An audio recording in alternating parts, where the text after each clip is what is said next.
Ladies and gentlemen, tonight here at the Leak Project, we have guest Gordon White. Gordon is founder of RuneSoup.com, one of the most widely read practical sorcery blogs on the internet today. Considered by many to be a magician's magician, Gordon has been crowned the Dark Prince of modern chaos magic. Mr. White's newest work, Starships, A Prehistory of the Spirits, is a text of the new magical renaissance.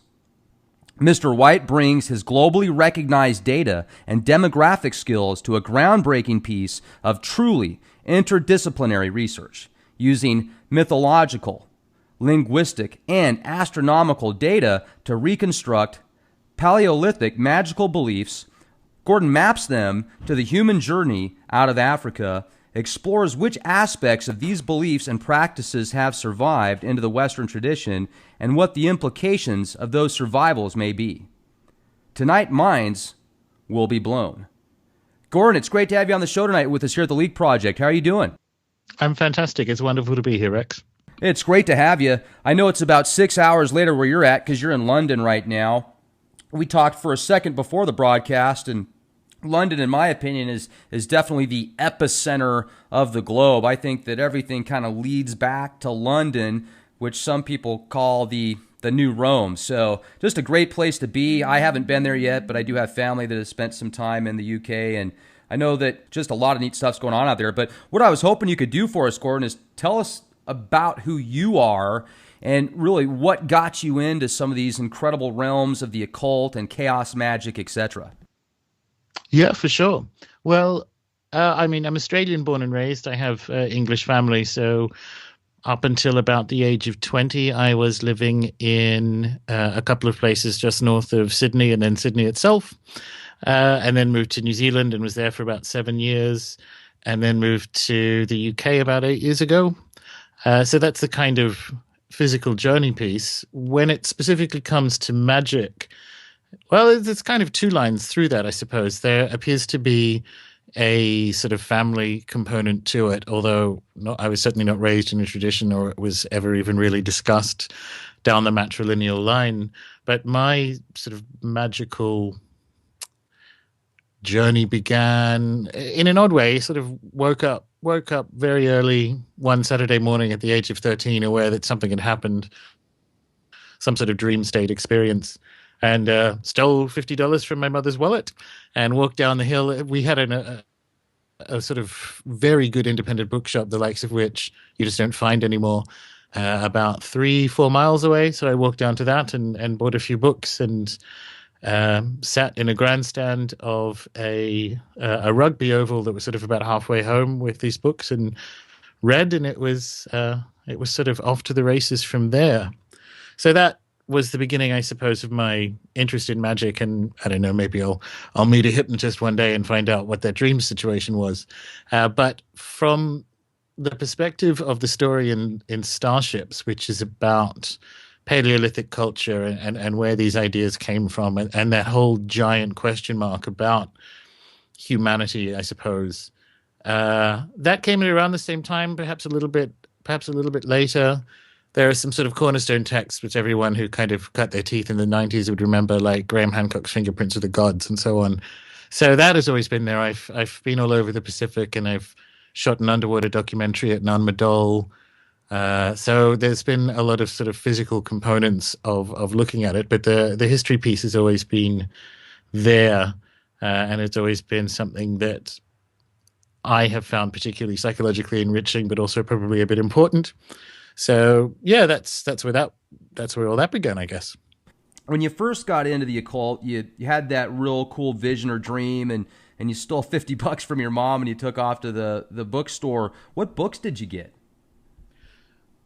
I guess the first few books were the most widely available ones because I wasn't really sure where I was going. So there were a few sort of paperback Wiccan solitary druidry type things, which made me realize that this stuff was out there. And my first few, I guess, magical rituals were based around that, and actually got some surprisingly good effects out of them, as people do the first time they start things. But you kind of quickly know when you're playing that cosmic game of "Are you my mother?" That this isn't really the road for you, and then kind of moved through. I think it was the sort of purple hardback version of Magic in Theory and Practice, and eventually, and I guess in fairly short order because Weiser had recently reprinted them, found Peter J. Carroll's Chaos Magic books, and that was home. That was where I thought this is the stuff for me. And so ever since then, it's been voracious reading across everything. Less so with magical books these days because after 20 years of reading them, they have to be pretty good to have the sufficient amount of context to pay for it. But once you Sure. have that sort of deep structure, you tend to derive a lot more information or value from reading history books and psychology books and so on. The thing about magic, as I'm sure you know, is like if the universe is magical, it's all magic. So it's sort of about how you sort of see the world. But my journey was fairly typical. It started with kind of eclectic neo-paganism, and then quickly on to sort of classic chaos magic. So it sounds like the chaos magic really resonated with you. I spoke with Andrea Vitimus a while back. He wrote a book on chaos magic. Great guy. And Yeah, he's good people, and he's a great magician too. yeah, yeah, and I know he's also into Haitian voodoo. He didn't want to talk much about that, and that's totally understandable. But really, the chaos magic, I would like to hear your definition of it, and what it was that resonated with you so much to kind of really move forward towards that path. I guess it resonated with me, but it was also in the air at the time. So we're talking early to mid 90s. So progressive trance music, the very beginnings of the internet, uh, Grant Morrison comics, that kind of thing. So it was in the air. It just seemed like the right time and place. And I was in my teens, so I had a certain amount of fuck youism about the world, and it kind of really worked. And also, it just like it did work. The way of seeing the world, and in particular, some of Peter J. Carroll's characterizations of how this might all hang together and not violate the rules of physics. Although I don't subscribe completely at all, actually, to his sort of, he's kind of a theoretical physicist or a rogue theoretical physicist. But what that demonstrated was that you actually can, just like in the Renaissance, match these what we call paranormal effects to a proper functioning universe because the effects are real, so they actually need to be found in the model in some way. And that really appealed to me because chaos magic allows you to retain that, not balance, it's not very balanced, but it allows you to retain that way of seeing the world and incorporate other pieces in. There are inevitably you kind of get the squeamish political or cultural challenges surrounding appropriation, and in a lot of cases they're certainly true. But you learn the hard way by doing how far into and out of sort of additional systems that you append that you can actually go. But it's just been, it was the thing at the time. It was cool, and I was a teenager, so I wanted to be cool.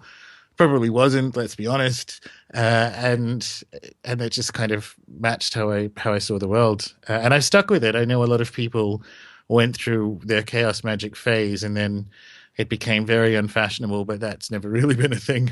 I've never really been described as fashionable, so that hasn't been an issue for me. So I kind of stuck with my shoulder pads and permed hair magic the whole Nice. way through the noughties into the 2000 teens. And funnily enough, it's coming back around again. And I get to be old enough to say, like, I was doing this the first time, like my parents did with flares when they briefly came back in 1991. So yeah, it's just been how I see the world. It's quite invitational. It's more rigorous than people think. And funnily enough, if you read Pete Carroll's more recent stuff, the somewhere along the way, it's got this idea it's chaos magic is invoking Superman and doing whatever you want, and it's actually not. It's actually very difficult and very challenging because there are no excuses for failure. So you can't fall back into a thelemic or Neoplatonic mystical reasons for why something did or didn't work. You've either succeeded or you haven't, and that sort of no bullshit iterative process is very useful. I find that very useful. I wasn't really looking for a religion, and it's definitely not that. It's and I think if people stick with it for long enough, chaos magic on the surface looks very shallow, but it gets very deep and challenging if you stick with it for a while. Well, and if we could get into that, because there's so many different forms of magic. You've got chaos magic, hermetics. There's Asian practices, African practices, voodoo, etc. And I find it fascinating. There's a lot of connections with all of them. And like you said earlier, if the universe has magic in it, then everything is magical. I mean, just a thought of, hey, I want something to happen. You're manifesting that at some point. So you could connect that to magic and quantum physics and science, etc. But I'm just trying to figure out like what the best definition of chaos magic is. Because when you say there's no room for failure there, when I talked to Andrea, he made it sound more of like chaos magic it could be anything. You don't need any dogmatic rituals or, any sigils or anything. It's just, it's everything. And I really wasn't able to grasp a real solid ideal or concept of what chaos magic actually is. When it comes to something like chaos magic or anything in particular or general, and this almost speaks to the motivation behind starships, but understanding its historical context sort of clears up a lot of things. So chaos magic emerged from the sort of a group of magicians in north of England, and then some who kind of moved to London and picked up a few other people in the late 70s, early 80s, called the Stoke Newington Sorcerers, and they would just really test out ideas. The occult scene at the time was quite moribund. The OTO was a basket case of different factions and all the kind of usual stuff that orders undergo during collapse. But also just in general, the scene had kind of staggered out of the 70s with a whole bunch of astrology and Carlos Castaneda and so on. So it was really about trying out on ideas and to see if there is a deep structure behind all of them. And as for the name, it sounds all spooky now because, I mean, they did play around with, the Necronomicon and so on. But Pete Carroll kind of arbitrarily picked it because at the time, as chaos mathematics was sort of in the news and James Gleick's book called Chaos was out, he's like, well, let's call it that. It's that same sort of idea of a non-stochastic or unpredictable universe and how we can achieve an understanding of it from these sort of emerging fields of things like data science. So chaos magic is rigorous in the sense that it is looking for things that work rather than trying to sell you a particular view of what goes on. And it's very expansive as a result. And that's why once you got into the 90s and the X-Files was on TV, comics were big, that kind of thing. We kind of forget at the time that the images in culture, like you had the gray alien smoking the joint and all those kind of just depictions were there. So a lot of temporary silliness, which was allowed, was there. So path workings with Superman rather than Apollo and that kind of thing. And they're always experiments in that sense. They're a premise that what will happen, will this be the same as an Apollo path working? Will it be better? Will it be worse? Will it do anything?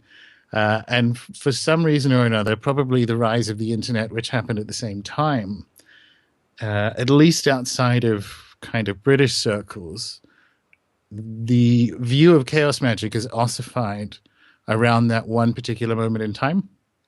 And interestingly, and I actually think another part of it is that Pete's earlier books, which a lot of the ideas in them, because they're 30 or 40 years old now, he's kind of disavowed. He's like, look, it was the mid-'80s. I was much, much younger. They're kind of readily found online for free. And in this modern world, you have, for some reason, even when it's something as important as magic, that expectation of free. And so you have this idea, like the majority perception of chaos magic is actually quite out of date because that's the stuff that's available online. But if you look at his last, say, 3 books, you'll see that from a discourse perspective, he's certainly moved on and he's abandoned some ideas and picked other ones up. But the most recent one, Epoch or the Esotericon, there's none of this Superman business in there. It's basically a grimoire of actual gods until you get to the space ones, and then it's the Necronomicon stuff in there. And so I don't know. It gets people glance at it, and the other thing that happens is the same thing, funnily enough, that happens to Wicca. People have all been through their chaos magic phase, and they're maybe a little bit ashamed of themselves in it. But eventually, chaos magic is kind of like Atlanta Airport. It's not a place you stay. But it's a place that gets you to somewhere else. And some of the best magicians I know have all had their chaos magic phase, and as a result of it, have landed on the thing that really works for them and has really resonated with them. For me, the airport apparently resonates. Well, and then you're talking about the Apollo workings and the Superman. Are those specific type of exercises or rituals that you perform and it gets you to a certain mental state or spiritual status? Well, it could be. I mean, I haven't done them. I I actually haven't ever been really that interested in Superman, but yeah, like it could be that you would find. I mean, I remember them from the kind of dial-up IRC days of the internet, where people would be swapping rituals that would use instead of a wand. One is just burned into the back of my head, right? And I thought that's just not worth anyone's time. But it was a ritual that instead of a wand, used like a plastic light-up version of. Do you remember the villain from the Aladdin movie, Jafar? Oh yeah, he had that snake staff. Oh yeah. It was like one of them. Like use that, and I'm like, I'm probably not going to do that. So, by virtue of its kind of experimental structure, the sort of digital footprint of chaos magic has a lot of silliness. So I mean, I wouldn't speak if I haven't done them. I wouldn't speak to anyone else necessarily doing them. But for me, it was a worldview that allowed experimentation and intellectual exploration. But from an actual, operant magical perspective, I'm sort of reasonably conservative. It's an animist spirit model for the most part. Now, you said that the chaos magic has no room for error. You either get results or you don't. So could you walk us through something that somebody that might want to go down that path and want to see results, that they could perform in their house or somewhere to actually give them an opportunity to see what it's all about? Yeah. The simplest thing, I mean, because we'll just talk through it now, but in the sort of 6 or 7 year history of, it's more than that now, of runesoup.com, the most popular page ever is called Sigils Reboot, and it's had millions of visits. And it kind of steps you through from beginning to end my process of sigil magic, or what is called sigil magic in chaos magic in particular. Once you get into these things, it's very inside baseball, and so you'll have people in sort of a more Golden Dawn tradition sort of saying, well, that's not, the Austin Spare model isn't the only sigils, there are sigils and grimoires and blah, blah, blah. And that's all true. However, when we're talking about sigil magic, we're talking about a very specific one here. And that one's fairly simple, because you just kind of build multiple intentions rather than a single one with, letters on a piece of paper, and you cross them out, and you cross out the doubles and the vowels, and you turn them into some kind of pictogram that you then subsequently, activate. The innovations I guess I would have brought to this would be what's called the shoaling method, which is making sure you sort of activate more than one at a time, and also to include what I call the robofish, which is a sigil for something that has either already happened or that you are 100% certain will happen. So I will have spaghetti for supper. And that appears to dramatically increase the preferred probabilistic outcomes. And as to why, that's very interesting, because you're kind of sort of playing a game of semaphore with your unconscious, if you want to use like a non-magical or a sort of monoculturally accepted view of what's going on. That's probably not even close to the whole story, but we can go with it for the purposes of description. So you're kind of communicating with your unconscious. That was Austin Spare, the early 20th century London artist's idea behind a lot of the stuff he did that has been absorbed and become sigil magic in chaos magic, because he had this notion that the unconscious mind doesn't understand lack. And so you give it this idea, and the trick is to get it past your conscious mind, which does, and it's where all your fears and anxieties are. It's important to remember that at the time, Europe was particularly interested in the ideas of like Jung and Freud. These are the early days of psychology. So the sort of models of the human mind were quite unsophisticated. But out of that lack of sophistication came some very interesting magical technology, for want of a better word. So I would recommend people do the sigil thing, because it's actually, I have two recommendations. If people, the thing is, magic isn't for everyone, and if you haven't found it by now, it's probably not for you. That seems to be how people are interested in it, and they'll dabble and do sigils. But there might be people listening to this who are like, this is so absolutely for me. I didn't actually realize that there were people out there who are only semi-insane who consider themselves magicians. And if that's the case, then you need to have some kind of triggering event. Like different orders have initiations, but that's not really it. That's kind of the ceremony after the graduation. You need some kind of event, and most people have already had them. It can be anything. You can live in a haunted house. You can be abducted by aliens. You can have something that will permanently and irrevocably make the universe bigger for you. And funnily enough, the sigil thing, if people try that, because the results manifest through a series of like increasingly improbable synchronicities, you do that a few times, you sort of shoal through a few shoals of sigils, and it's sort of 4 or 5 weeks later, and you're living in a very, very different universe, because it is far more malleable than you previously realized. So that can be the inciting event, but it doesn't necessarily need to be. It's quite good, because the thing you learn, why sigil magic is such a good, dare I say, beginner process, is that it has multiple learnings. So it's not just you learn that magic works, but you actually learn what to enchant for and what not to, because so much of it is the high volume setting, like actually writing down your intentions. So you kind of nail down the things you can and can't move, and you have to do that at scale if you're shoaling, because you need between 5 and 10 sigils each time. And so there's an almost weight training element to it that I don't think people value as highly as they should. But yeah, beginners, sigils, if you just Google rune soup sigils, it's the first thing that comes up, and there's a beginning to end process for you there. Now, when you do these sigils, are you sometimes, doing them at nighttime as you're about to go to sleep, and just continuing to chant as you fall asleep? Or, are you doing it in the morning when you get up, during lunch breaks? Does it really matter? I've done all of them. It's that kind of combination of available resources and available time, and so on. I tend to like to do them either very, very early in the morning after a fast day. Like I do intermittent fasting, because it's like free drugs. You get the most amazing dreams on fast days.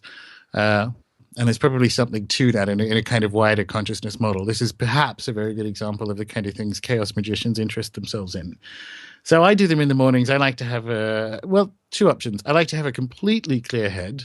So no food, not full. I'm clean. I have my kind of upstairs home office / magician workroom. And I do that here. But by the same token, I have any number of times activated them under, mild entheogens. You end up testing all these things out. Let's see what happens if I activate some sigils on rum, on LSA, or, whatever. Right. And you end up finding your own way of doing it, which was the point. That's kind of the chaos magic point. You need to find the things that allow you to optimize all the worlds, and the pieces of them vary from magician to magician. And you were talking about different gods, different archetypes. Have you actually harnessed those energies? Have you tapped into different god forms throughout your experiences, and been able to bring something back that you can say without a shadow of a doubt was just, it was absolutely real 100%? Yeah, I mean, depends what you mean by bring back. So I don't know if you've ever had any DMT analogs like ayahuasca, but if you get that right, there's really no there's really no getting the toothpaste back into the tube after that. That you're aware that these realms. Well, you're aware of two things. Either your understanding of your head is woefully inadequate because it contains an entire universe filled with actual separate entities, or, which seems more likely, the universe is filled with entirely separate spirit entities. So I kind of have landed on a. I mean, this is such a politically contentious word, but everyone knows what I mean when I say it.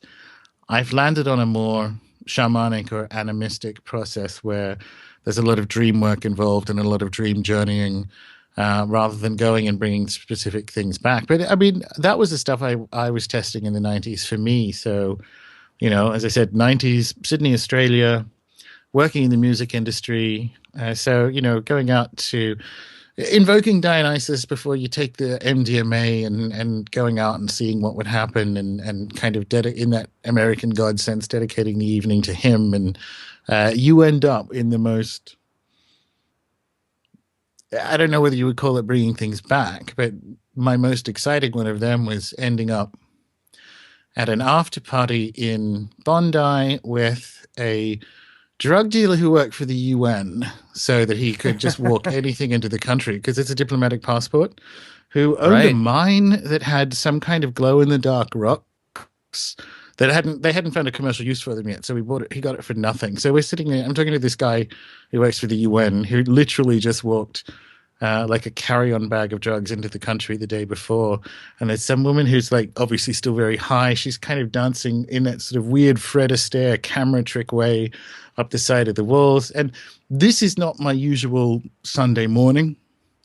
And it was the one before that. And that's when you realize, there is something to this. It's unpredictable. So one of the things that gets you from beginning to sort of proficiency in magic is to work with that unpredictability. You can't just, it's not writing a letter to Santa. You can't be like, "Dear Apollo, may I have these things? Sincerely, Rex."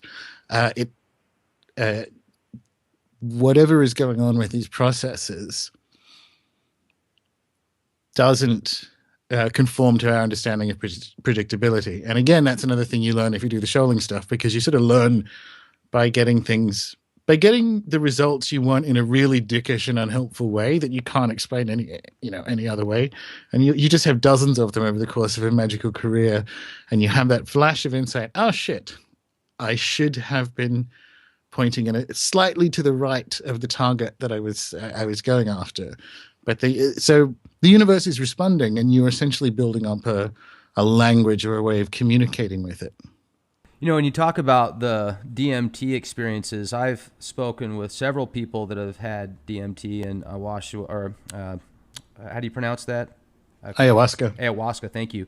And they've told me that it was almost like they saw a gray extra, like what you would think of as an ET, the typical gray.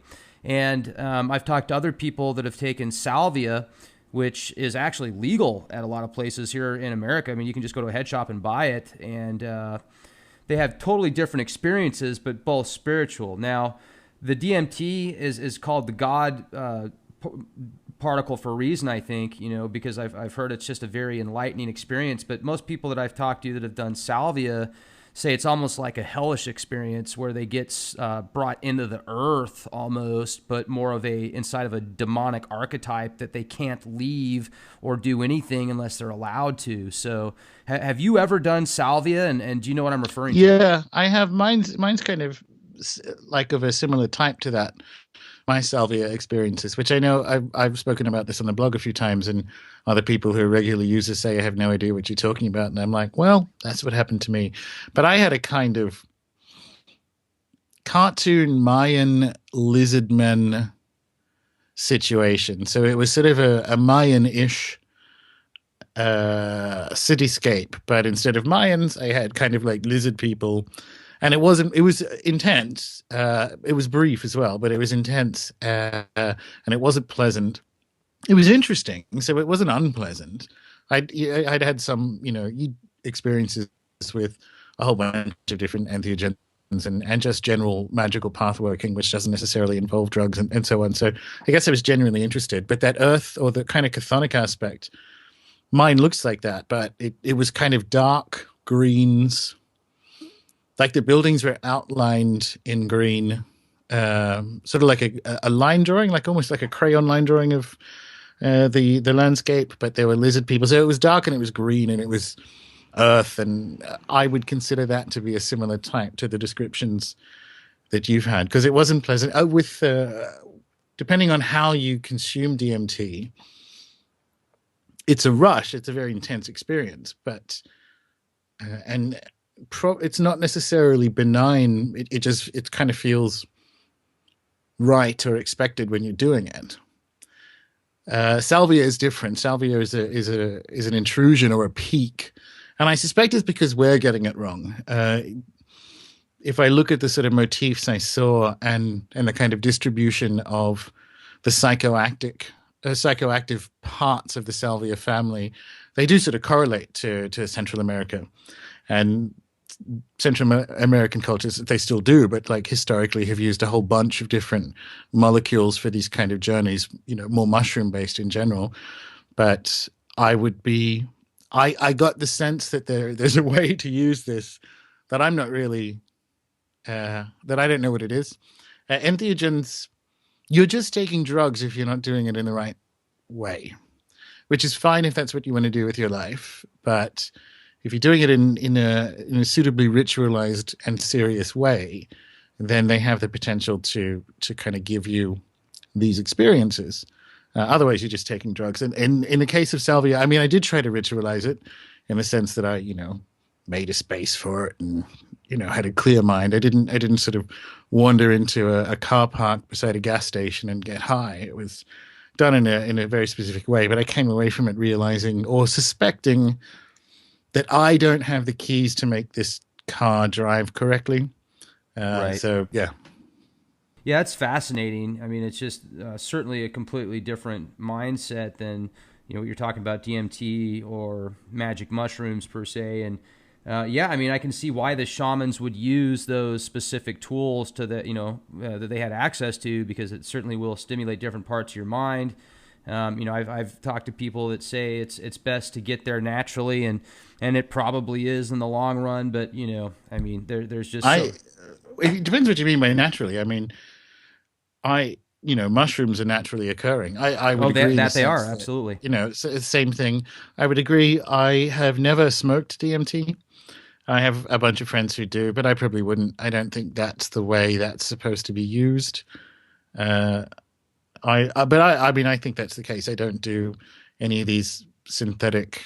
I don't really take that many drugs, but I don't do any of these synthetic monstrosities coming out of China now. Right. But by the same token, I think mushroom and weed should be completely legal because they're naturally occurring. But I agree in the sense that that's the best way to do it in the right environment. My preferred or my favorite of any of these molecules is psilocybin, because you can actually take it recreationally and have a good time. If you're used to it, don't do it, in a house full of strangers at a house party where you don't know anyone. But I've been to Amsterdam a few times, so you can recreationally, it's legal there, or at least the truffles are. And so you can consume them and it's just have a night out and it's quite fun. But by the same token, you can do them in a ritualized context. So I don't agree that... I don't think there's anything at all wrong, and it's ahistoric to suggest it, that you should get to these spiritual states without the use of drugs. That's a kind of internalized Victorian prudish way of seeing the world. And it's ahistorical because if you go and ask an Amazonian shaman to do his or her job without ayahuasca, and they won't. You can't. Like it's. I think Terence McKenna said it's like asking a pilot to not have a plane. Like they're not a shaman Right. if they don't have the plane.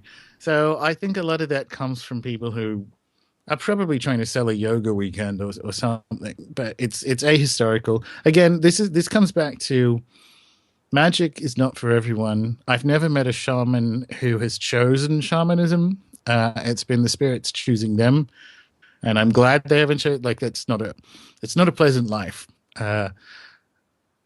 So yeah, I'm not. Are you a I shaman? maybe God no. No. Okay. Thank God. Honestly, the ones that I've met, it's not something you're kind of you're chosen for a healing role, and not in a nice way, not in a like, oh, it's a spa weekend way. You're chosen to heal very damaged people of very profound things. And it, if you look back over the historical record, these are the ones. I mean, let's be clear. Regular consumption of, some of these chemicals, which are partially poisonous, because that's what the molecules in the plants were for, as defense in many cases anyway. So if your job is to sort of take a small amount of poison every day for the good of a tribe, you're not going to live very long. You're going to have a sore Right. stomach your entire life. But that's the job. Like, you don't get a choice in it.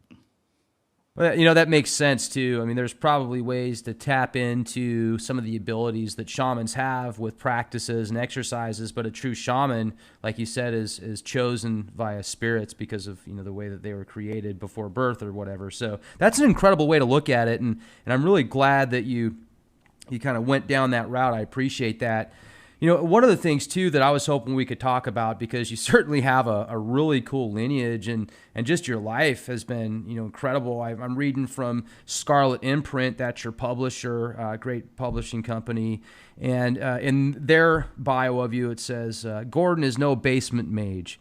He is a success in many spheres, working for some of the world's largest digital and social media companies, in a life that few experience. He's partied with princes, dined in castles, been mentioned by former directors of a private spy agency, and had a billionaire knight buy him a bottle of champagne. So that's awesome, man. And I'm thinking to myself, okay, is this billionaire someone like Richard Branson or? It was Richard Branson. Oh, it was. Yeah. Bingo. Remember? Yeah, I used to work for Virgin Music. So it was Richard Branson. It just sounds better when you say billionaire knight. Oh yeah, that's perfect, man. That was a cool guess there. So now, can I ask about the private spy guy, the spook? Not really. It's so I've had the last 8 years have been in career in sort of startup and media across Europe, which has meant that I've been accidentally useful to some like really rich and odd people on Europe and in the UK. And one of the guys one of the people involved several startups back.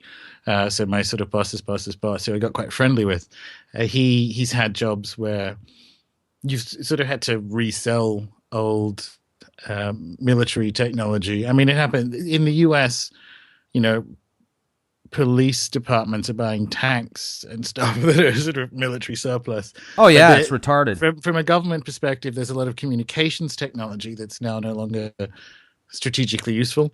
So it's sort of the stuff that Q Branch no longer wants. If you watch James Bond films, Oh yeah, and some of them, and this is in the early '90s, some of them, the stuff that, I mean, I know from previous episodes of your show, Rex, it's a direction I'm prepared to go in. But I've met people like this who so these the stuff that this guy was working on in the early '90s was selling things that are sort of radar dishes that can sort of see through walls, like handheld radar dishes, which we know now are things that can happen. It's sort of like a much more sensitive heat sensor, but it's essentially an X-ray vision gun, right? right. But that's for sale because they no longer need it 25 years ago in Britain. So let's wind the clock forward to 2016 and go to a country with a military budget that is literally 10 to 15 times the UK's. And so if the UK didn't need that 25 years ago, what kind of toys are we talking about? So we would chat about that. It was the people at that level were fascinating because I think a lot of the shortcomings of conspiratainment analysis is the people involved very often don't have much experience being around powerful people. So I remember there was a reunion of the startup I was working for. It was a perfectly innocuous thing. It was a sort of like a German version of Yelp, you know. Okay. So it wasn't anything, it wasn't tricksy, or it was just like a social media business. It was fantastic. It was probably the best job I ever had. But we had some catch-up drinks, and I think it was a day or two after the Boston bombings. And so the night was getting on, and I was drunk, and people were talking about it because that was obviously the big story in the news. And I'm like, it's a fucking op, which, you know, it is. Yes, thank you for bringing that up. And the guy I mentioned, or the guy who's mentioned in my bio, was like, yeah, of course it is. And he said it. So he woke up in the morning, turned on the TV, saw that, and said to himself, up, and went about his business. He's not in on the conspiracy or anything, but when you're around powerful people, they're not uniformly responsible for all these things that are going on, but they're aware that they do go on. So he actually has a piece of information, which is, this is an op. Doesn't know, he doesn't even need to know. Like, we get obsessed with it in that kind of OCD way. He doesn't need to know what it is. He just needs to know that the official story is not what actually happened, and whether or not that impacts, you know, what he's doing over the next 6 months. And in the case of the Boston bombings, because he's based in Europe, it obviously didn't. But that was a real insight to me, that these people at a very senior level can turn on the TV, and the stuff that, you know, we would rail about, going, this is an op, or this is bullshit, or we fund ISIS, or what have you. They know all that. We're the ones yelling about it. They know about it. They just kind of change their trajectory accordingly. And that was a very good lesson for me, to realize that, you know, quite what are we yelling about Right. when we bring this stuff up? Because once you've worked out it is not what it seems, what do you do with that? Yeah, I mean, that's a good point too. And, you know, I like how you say it's just the way it is. He can see it right away. I'm sure you can as well when you turn on the TV, and if you see a false flag operation that takes place, the way that the media spins it, it's real easy to spot out. When that Boston Marathon smoke bombing session took place, there was so much evidence to prove it was a staged event. And then when CNN goes on and says that 100 and something people had their legs blown off during the Boston smoke bombings, it almost makes you want to vomit, because people actually believe that kind of stuff. And then people want to go out and, you know, make it illegal to buy a crock pot because that's supposedly how they did it. Yeah. I mean, it's just like, wake up. You know, it's just unbelievable. So for me, what was interesting was, like, this guy I'm talking about, he's not going to visit conspiracy sites and work out who said what. He probably, I mean, I wouldn't even go so far as to say false flag. You can actually just look at it and go, is this real, or is this an op? Like, and beyond op, you have your sort of best guesses as to, well, is this a classic false flag? Is it these people? Is it, I mean, my read of the Boston bombing situation is that it was some assets gone rogue. So I wouldn't even use the false flag there, but he doesn't care. And that was the bit that fascinated me. It's like, he turned on the TV and it's like, this is the news. Is it real or is it not? He went with a not, and kind of went about his life as a result. And I've kind of internalized that. I mean, I find this stuff interesting and very useful from the point of view of life forecasting. So we know certain things have been trial ballooned, like banning of physical money and all that kind of stuff that's kind of coming down the pipe in the next few years. That's very important information to dig deep on, because that's going to affect you. That's going to affect everyone. So that was like an eye-opener for me, that someone who's worked not in like a proper sort of, not for MI6 or anything like that. It's just that he'd been on the edge of this world for long enough to know that this is the kind of shenanigans they get up to. So he turns on the TV, and is it shenanigans or not? Makes the call and goes on with his life. And that really stuck with me. Right. And you look at people around the world, and you know, everybody has a different childhood and the way that they're raised, politics, media, school, etc. So their lifestyle is completely different on the other side of the world. So, you know, when there's the media spins Americans as just these gun-toting, SUV driving, you know, Coors Light, beer drinking, cowboy hat wearing, you know, gunslingers, and really that's not the case. I mean, there's a lot of people out here that are like that, but there's some very well educated individuals, and I think that the problem is, even if all of the guns, were taken out of people's hands, the citizens' hands, there's so much on the black market that there would be a lot more people that were actually robbed and killed because of the black market guns, because it's not the people that have the legal right to own them. But, I know that the UK, it's very difficult to have a gun out there, even if you are a police officer. And, there's not as many shootings, but there's a lot more stabbings and other ways to kill people. Yeah, I don't have a problem with guns. I'm definitely not a in that kind of leftist gun confiscating camp, and mostly because I get very suspicious when you again, it's the trial balloon thing, when you start to see the reasons. If these events were real, so if Sandy Hook was as it seemed, you could make the case that you'd have to potentially look at, well, what is our like gun law situation, because this has just happened.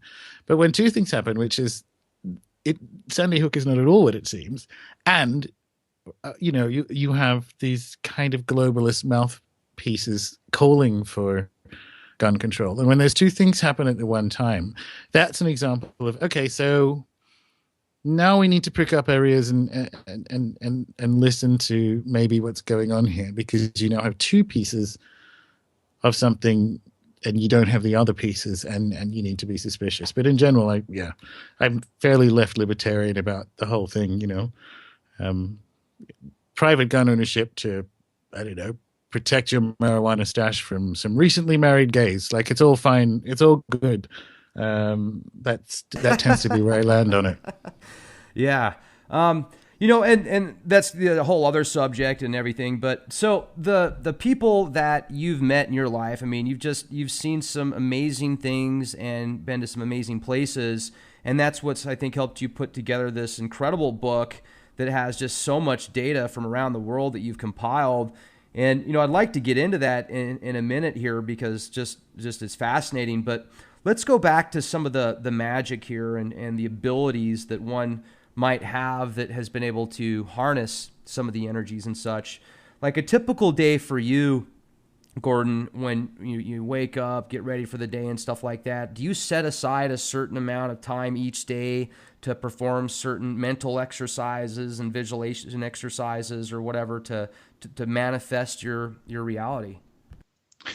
Rex, I would love to say yes.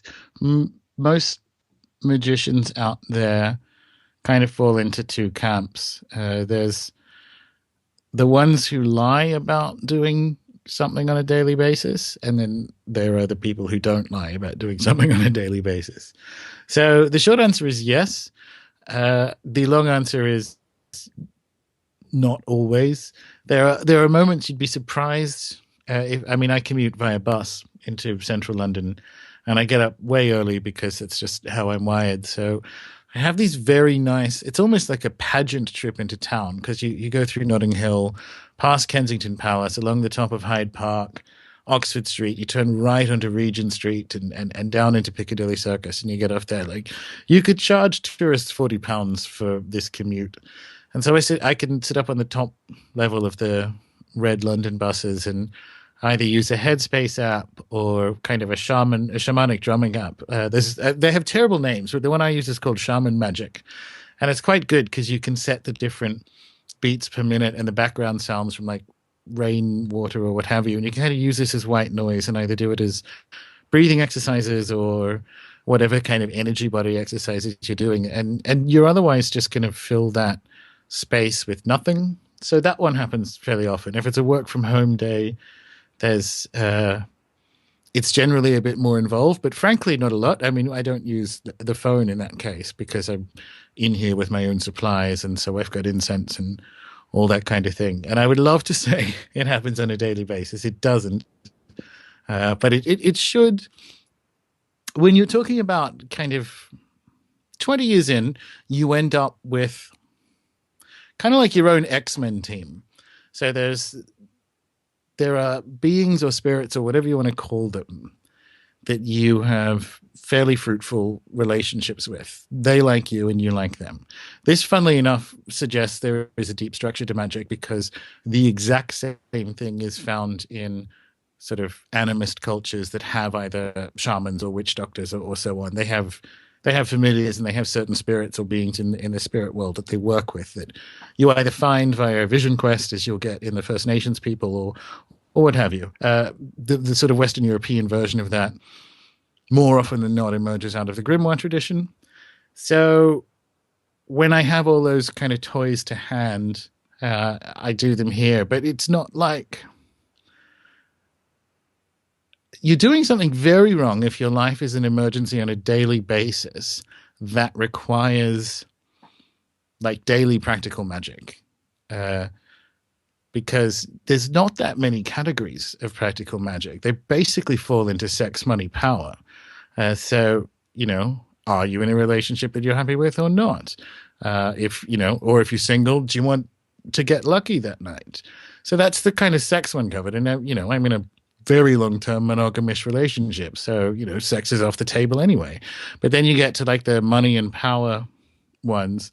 And again, if you've got a job you like, we could all have more money, but you learn as well that the more you push on things with stuff that the spirit world doesn't understand, such as, global currency systems, when you're talking to a being that may well be 10,000 years old, don't push it, because it's not their area of expertise. It would be like if I gave you a scalpel, Rex, and kind of, pushed you into a theater to do minor surgery, like say, take out that kid's appendix.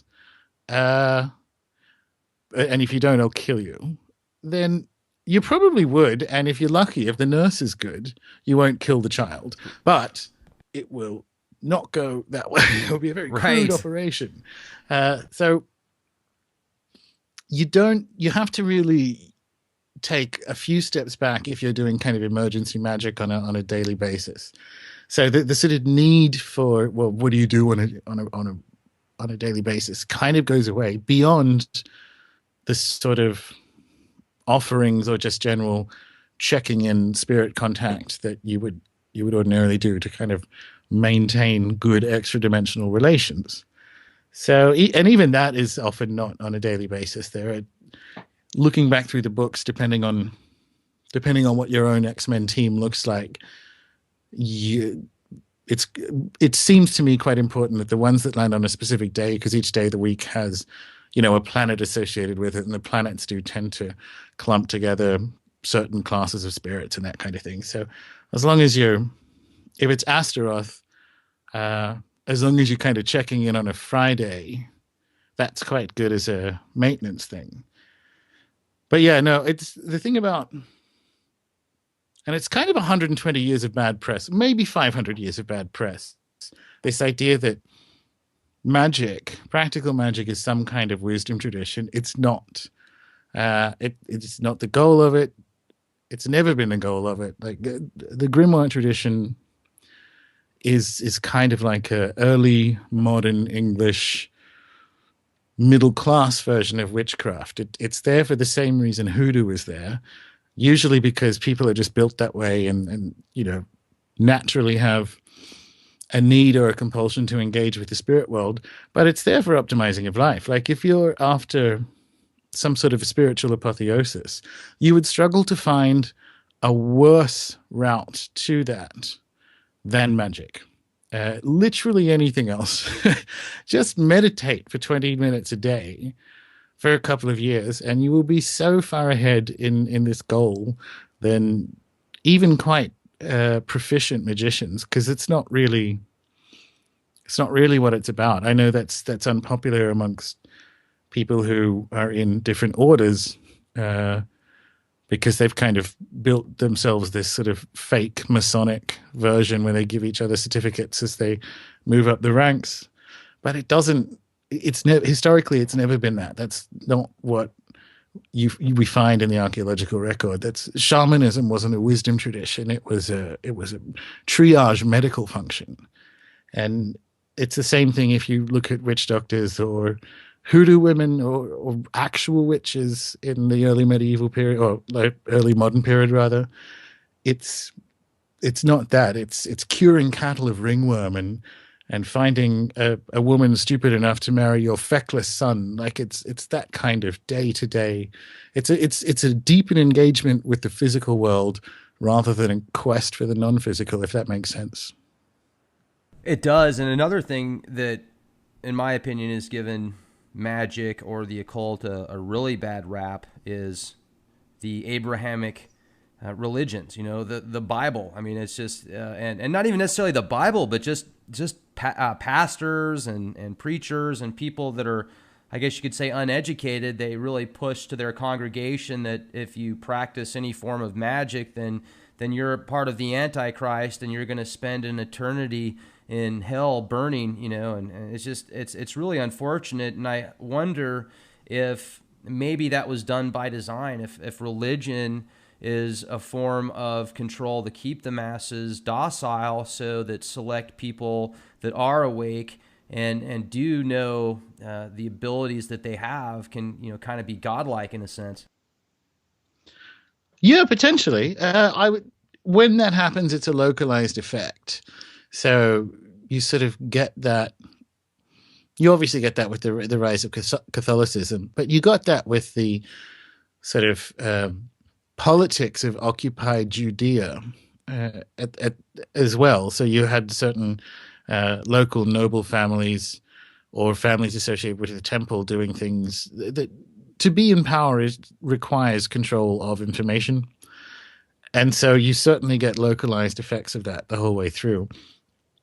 For instance, for basically up until James the First, people didn't massively care about witchcraft in Britain or even sort of Western Europe or the Iberian Peninsula. It was kind of looked down upon as a peasant activity, but people needed it. Like there was no one else to go to when your kid was sick or your chicken stopped laying or what have you. It fulfilled a sociological function. But James the First, who was James the Fourth of Scotland, he became king of the United Kingdom when Elizabeth the First died. But he grew up in Scotland and was raised by women who fed him all these stories about like Scottish ghost stories. So he was scared of witchcraft and magic. And then when he was heading across to Denmark to pick up his wife or future wife, they had to turn back because there was a storm, and they had to turn back once they got the wife, I think twice back to Denmark. And somebody told him that it was like witches trying to prevent the marriage. So he comes into London. He's the first monarch, first and only monarch to ever write like a book on demonology. He's like, all right, so here's what they do. Here's what you need to watch out for. And it was by then, witchcraft or the old religion got mixed up with all the remaining Catholics up in that sort of in the hinterlands of a country that had only recently become Protestant and was terrified of Catholic Europe. So you have, it is a different conversation each time, but the shape of the dialectic is the same, which is the powerful are controlling a vision of the less powerful, and it changes how that goes along. Like the hellfire stuff doesn't happen in Europe, but that kind of ecstatic version of Christianity is a singular American phenomenon that doesn't really match how Christianity in the East or Western churches works. This idea that you kind of publicly declare Jesus your Lord and Savior, and then any old moron can hang out their shingle, that's American. Like you can't do that in Eastern Orthodox or Catholic or even Anglican tradition.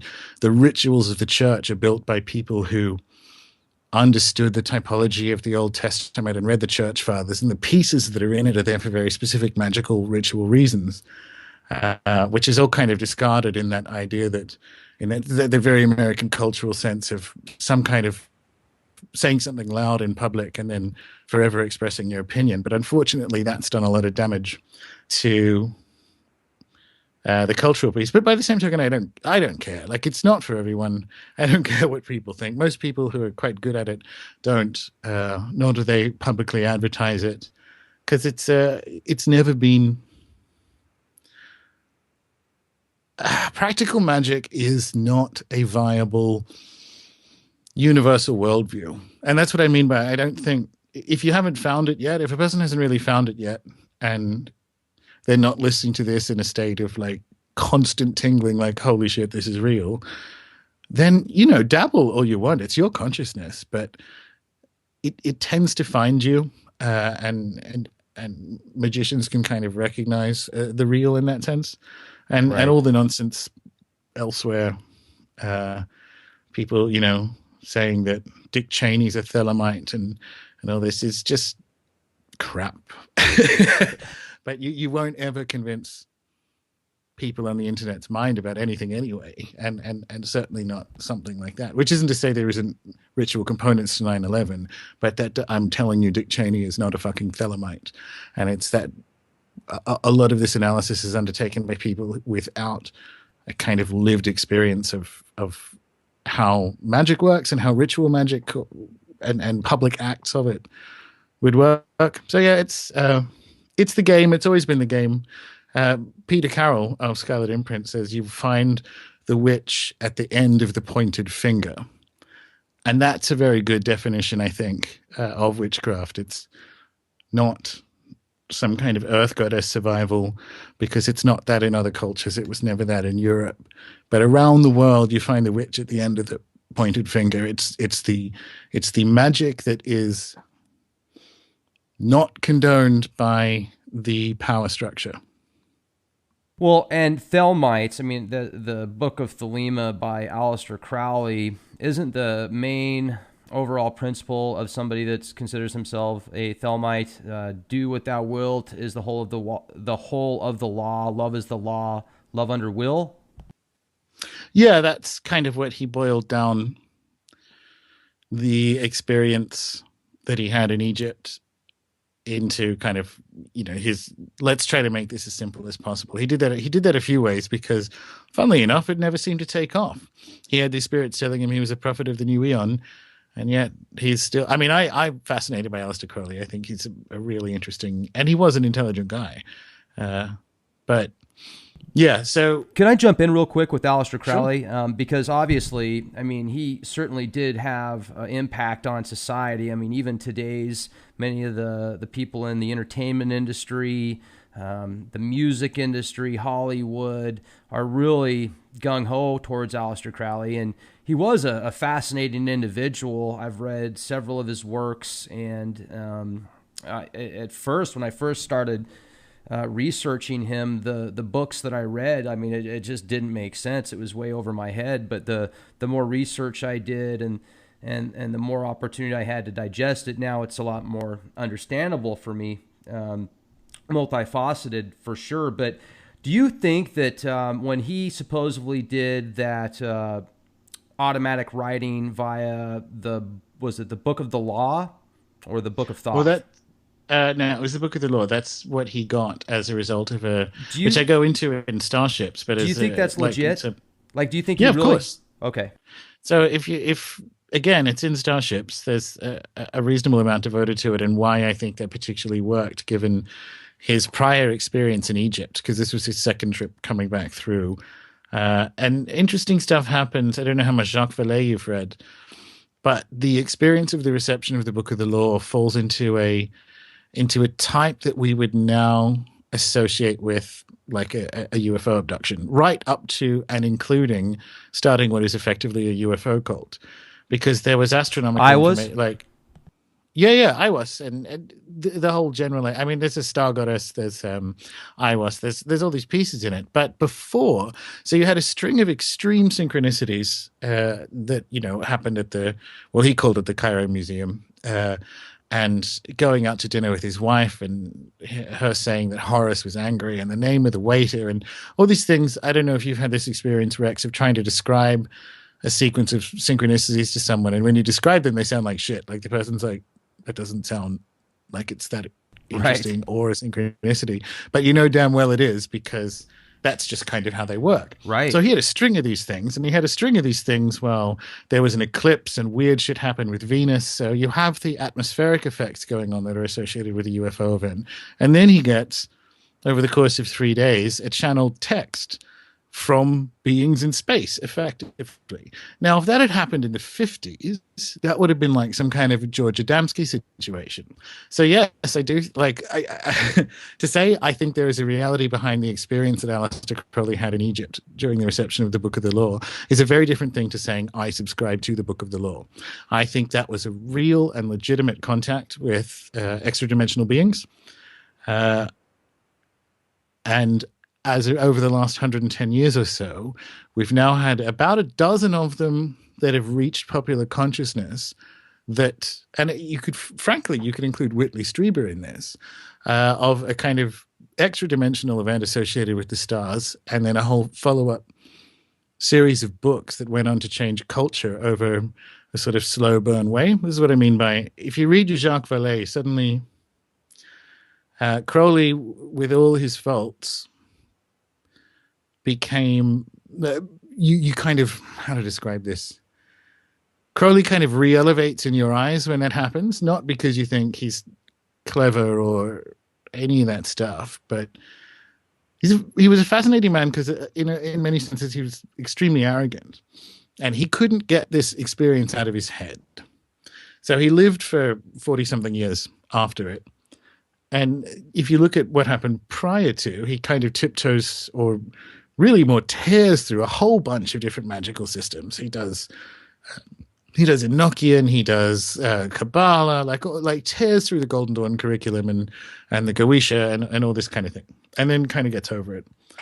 But this stuck in his head, and he tried to kind of, he did other things. So he would go out in the desert and do the Enochian stuff and what have you, in between receiving the Book of the Law and dying. But he couldn't quite escape in that same way that a Travis Walton or a UFO experiencer can't ever quite escape constantly reanalyzing what happened. You see that, and his understanding of it became more and more mature. So at first he ignored it as garbage, then he thought he was the prophet of the new eon. But when you read the writings when he was in Netherwood, which I've been to, it's the sort of old folks' home a bit south of London, where he spent his last days. And he's sending letters to people, and he's sending angry ones to people around Jack Parsons, but he's sending nice ones and chatting to a guy called Kenneth Grant. And he'd sort of mellowed and realized that whilst the experience was real, the key takeaway is that these beings are real. So there are extra-dimensional beings that are associated with the stars that are here to teach mankind or to elevate mankind in some way, and that it's essential to our progress as a species that we engage with that. And that's where he landed. So everyone says that you can, because he wrote prolifically for decades. So on the kind of more lurid corners of the conspiratainment world, you will find him saying something about the Jews or black people or whatever, and he certainly wrote them down. But if you get to the guy at the end of his life, you see someone who uses the I Ching, who's kind of retired and realized that after a very vigorous and inspiring youth, he ended up a mystic by accident, put it that way, a drug addicted mystic, but a whole bunch of them are. So he's far more complicated than I think people think when they sort of extract quotes of his from mid-career. Well, if anybody's ever read his books, I mean, I don't know how they could possibly think that, because, I mean, it's very intellectual, and his dialect is just absolutely incredible. And that was such a long time ago. It seemed like it was so multifaceted that, I still don't know if I'm grasping 30% of what he put out there. But Jimmy Page was a big fan of Aleister Crowley, and they bought the old house in Loch Ness that Aleister Crowley used to live at, and that's where they came up with the song Stairway to Heaven, which was supposedly automatic writing when he was in some seance. And if you play that song backwards, it's pretty creepy. Have you heard that song backwards?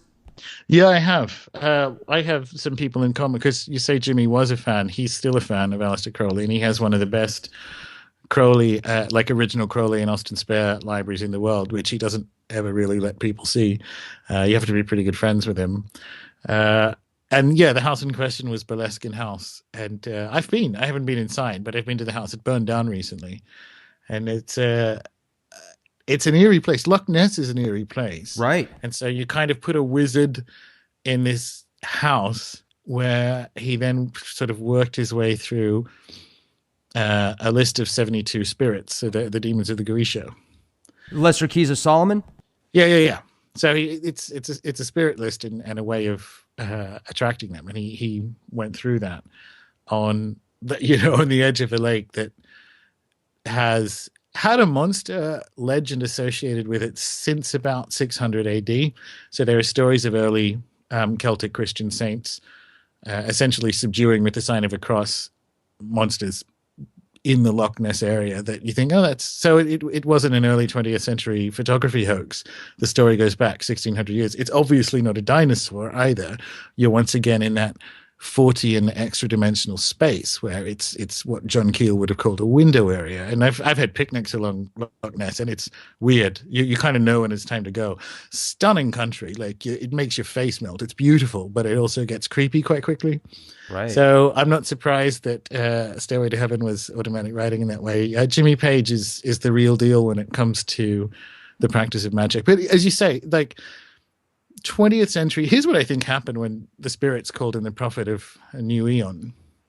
He thought that meant some kind of Jesus or Krishnamurti role. But again, this is why you got to be careful asking spirits for things like money. They don't really understand it. Because if you're a being that has a different relationship to time than we do, that's what he would look like. Because here's this, bisexual mountain climber from sort of north of Birmingham. And if you look at the timeline, so the second half of the 20th century, it sort of spins out into the Beatles and rock music and counterculture and spies and MK Ultra and all this. So you kind of look at him sideways. You look at him sideways in time, and it looks like a funnel in water from this one particular point.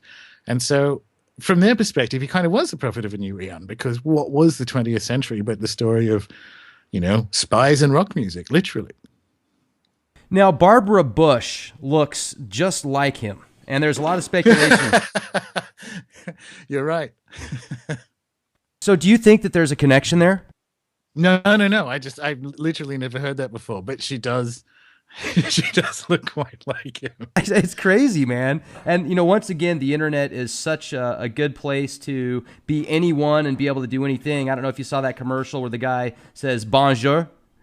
Anything's available on the internet. That's an American commercial, but this guy, basically this real ugly guy, picks up this this beautiful gal on the internet, and she's like, "I'm waiting to meet this guy that I talked to on the internet. Nobody can tell a lie on the internet. Everything on the internet's real. He's a French model," and he shows up and he goes, "Bonjour." You've got an X-Men of people. What are some of them like? I haven't been asked that. They have their good and their bad points. Like humans, you end up. So I spent a reasonable amount of time in the Pacific growing up, because on the paternal side of the family, again, this is where a big part of the kind of impetus for Starships came from. So when you're dealing with indigenous cultures that have a spirit tradition or just animism in general, they speak of the spirits they work with the kind of frazzled, benign affection with which you would speak with a family member. So it has good and bad points. So without trying to name names, there's kind of a range of them. Some of them.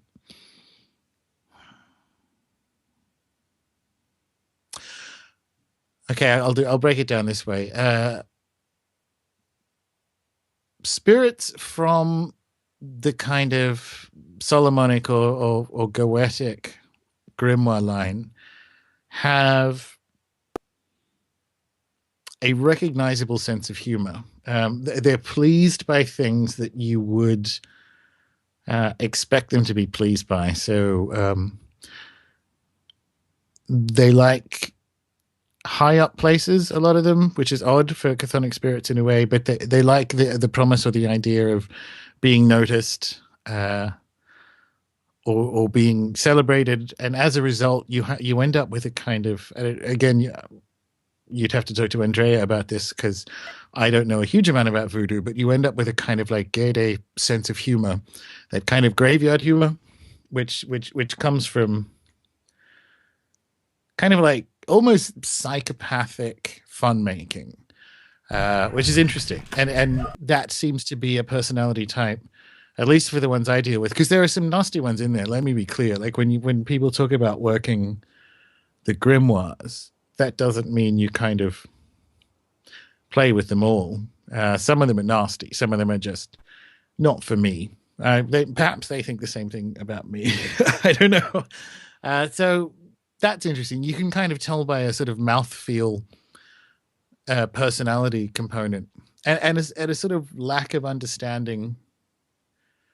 Did you watch the Buffy spin-off show, Angel? I saw a part of an episode, yes. Okay, no. So towards the end, there was a character called Illyria, which was a sort of walk-in of an old god into one of the main characters. And her attempts at humor and being around humans, it's actually quite well written when you think about it from that perspective. The saints I work with are a bit different because they're atypical, I guess. They're not like, I don't know. They're not like St. Francis of Assisi. They're not like animal lovers. I have a reasonable library of kind of Dark Age and Celtic saints. And when you get to the early history of the church, sainthood was easier to come by. You basically had to defend a village from the Vikings and then kind of die. And the miracles, the sort of posthumous miracles associated with you, had a lot to do with if you were buried near a well or if a spring sprang up somewhere near there, so that there was water associated with the burial area of someone highborn, and it kind of spun from there. So it's a kind of continuation of that Greek idea of the honored dead. The thing that's missing from a lot of order magic, but nowhere else in the world. So the glaring, face-meltingly obvious gap between the Western magical tradition up until about 5 years ago and literally the rest of the planet for all of recorded history is the prominence of the dead and the ancestors. So there's a lot of work at the moment in restoring them and working out how they fit within a Western magical tradition, and a big part of that comes down some specific saintly lines. So yeah, I hope that describes some of it without going into details I can't go into. Sure. Now, do you believe in a duality in this universe? Like, do you believe in a supreme being of light and a supreme being of dark? No.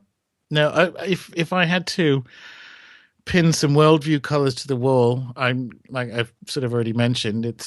Mine is an animist model of the universe, which is that essentially everything has a spirit, including the entire thing, and that spirit is retained. Even so, certain objects can have it, and that spirit can be retained after the destruction of an object. You find this in Polynesian cultures where, effectively totem poles are destroyed, but the spirit within them retains. There's a strong undercurrent of animism along the Western magical tradition. So the Renaissance magicians were calling down spirits from different stars or planets into different talismans or pieces of art and so on. And that's a very animistic thing to do. It's a universe that's filled with spirits. And in terms of a supreme being, I think the animists are the best at this because they're the most humble. So, I mean, there's that sort of very 70s Navajo, misreading of a Navajo belief that there's the great mysterious. But in animist cultures, the attitude is, yes, there is probably a supreme God. He or she hasn't been around for a while. And if they were, how would they ever speak to us, or how would we ever discern what's going on? In the meantime, we appear to occupy a universe that is filled with spirits and a rich and impressive spirit world, and there are beings of different levels of complexity above and below humans that either we need to avoid or someone to engage with us, and so on. So they live in a much richer and more interesting universe. And do you know what? I think everyone is actually an animist without realizing it, because otherwise you're left with some very flimsy explanations about why certain houses don't feel right to you. Or I think it's something like approaching 80% of Americans have had some kind of after death communication with a relative, and you actually just listen to how our language is structured, and I think it is our natural state. I think this idea of living in a world of spirits, of forests, of rivers, of houses, of so on, is our. I mean, it was the worldview we've had for what, 190 of our 1,000 of our last 200,000 years. So it feels like that's the one for me in terms of any of that kind of Manichaean, Zoroastrian, supreme evil, supreme God. Now, these are much, much later layers to what I think is our natural belief system. And I have this theory, and this is literally, that's the story of starships. But I have this theory that, and it's odd for a chaos magician, but not really until you realize that we're trying to look for the most effective thing. Older in Magick isn't necessarily better, but oldest might be. So if you look around the world, a famous 20th century anthropologist, Mircea Eliade, said that all creation myths are the story of a culture or a tribe trying to reconcile consciousness. So every creation myth is the story of mankind sort of awakening to self-awareness, because it is still the unanswered question, like, how that consciousness or self-awareness manages to exist as essentially a unique thing. And so we would have been asking, given that our brain is the same size, in fact, historically they were larger, for the last 200,000 years. So the same level of intelligence is asking these same questions, and that question is expressed in these creation myths. As to, it's expressed rather than answered, because that's the whole point. We've been looking for the answer for 200,000 years, and so far no luck. So I'm not sure if there is an actual answer, but it's a kind of persistent recognition that is the question. That question of consciousness is the question. And you know some people in some very high places. You've been all over the world, seen some amazing things. You're well versed in magic. Lucifer or Satan or the devil is so predominant in the media today. Many of the top entertainers and boast that they sold their soul to the devil, whether it be on Jimmy Kimmel Live or Conan O'Brien or a British TV show. And I wonder why. I mean, is that real? Is that a part of a ploy to sell more records? Or did they actually sign a blood contract and, put a prick in their finger and sign on the dotted line? What does that mean? What's your interpretation of that, Gordon? Well, they may well have. So there are a couple of jazz musicians at the beginning of jazz. I think Robert Johnson, the main one, who openly admitted that, who said he kind of wasn't a very good guitar player, and he went to the Crossroads 3 nights in a row and just played the guitar. And on the third night, a large, sort of like literally a man in black, came up and sat next to him and tuned his guitar and walked off. And then he died 9 years or 11 years later. But when he was alive, he was the most remarkable guitarist. The thing is, he was black, obviously. This is before he moved to Chicago. We're talking in the South. When you're dealing with the devil, as discussed in cultures that have an Afro-Caribbean influence, the devil is a stand-in for something that isn't at all bad in a lot of the kind of African cultures that have subsequently influenced the rise of things like Santeria and voodoo and all those sort of Afro-Caribbean traditions, because it's the being at the crossroads that allows access into the entire world of the spirits. So when people say that, and everyone freaks out, there's a kind of weird sort of racist component in the background, because the devil is a cipher for the idea of some kind of agreement with the spirit world, which is literally what we've been doing for hundreds of thousands of years. It might be to know which valley the deer are running down so that, you know, your tribe can eat. It could be to be a good jazz musician. The pact thing, it appears to have some historical validity. The worship thing didn't. That's the whole point. This idea that you know, people are running around worshiping things. If you look at how early modern Europe saw the devil, and this is most noticeable on the Iberian Peninsula, but it's found in England and so on as well. The devil got his power by virtue of being the oldest thing on earth. So God created the devil. This is if you're like a cunning man in Essex, or like a folk witch in Portugal, here is how you see the world. God set the devil to rule the earth, and the devil knows everything, that has power over everything on earth because he is older than it. God created the angels before he created the earth, and then he set the devil to kind of run it. So if you have what is essentially a problem you need to solve, which can't necessarily be solved with herbalism or so on, the kind of where the buck stops is the devil. So he's retained in the sort of folk European tradition a lot of kind of trickster stuff that we see elsewhere in other, because let's never forget that European cultures were and are traditional cultures, so they have the trickster, they have these ideas, and the devil is kind of where a lot of these retained trickster stories come from, which is also where I think it correlates with a lot of UFO activity, because you look at how villages would banish the devil, and they'd have to banish the devil because he was bothering their cattle. Now, surely Lucifer has better things to do than, you know, bothering some Somerset cattle in the middle of the night.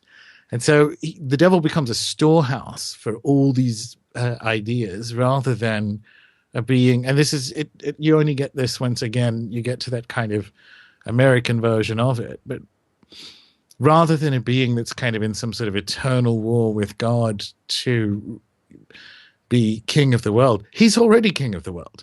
That's actually the kind of like traditional folk Christian view of it. So in that respect, people kind of clutch their pearls at something that, if you really dig into it, you have to say, well, why is that bad then? If this is how certain originally African, they're not now, they're well and truly American ideas, but like where these originally African and some kind of Iberian and Portuguese customs came from, like you get to be kind of creepily racist by accident by saying, oh no, this is all bad. And you go, well, it actually fucking isn't. And it has a history that goes back, that is a legitimate expression of spirit and engagement with the spirit world and actual proper belief systems. So again, it is an absolute minefield that I'm sure people listening to this now are like, no, he's some kind of globalist Satanist. And that isn't, it's just not there in the historical record. And it's not how it's not why the devil is so prominent in the history of Western magic. You know, it just certainly seems as if lately it's became a real popular idea, and that's why. Yeah, but this is, people are selling records like the whole you put an eye in the triangle behind Rihanna and retire, right? But like it's fucking moronic. Every time I hear that.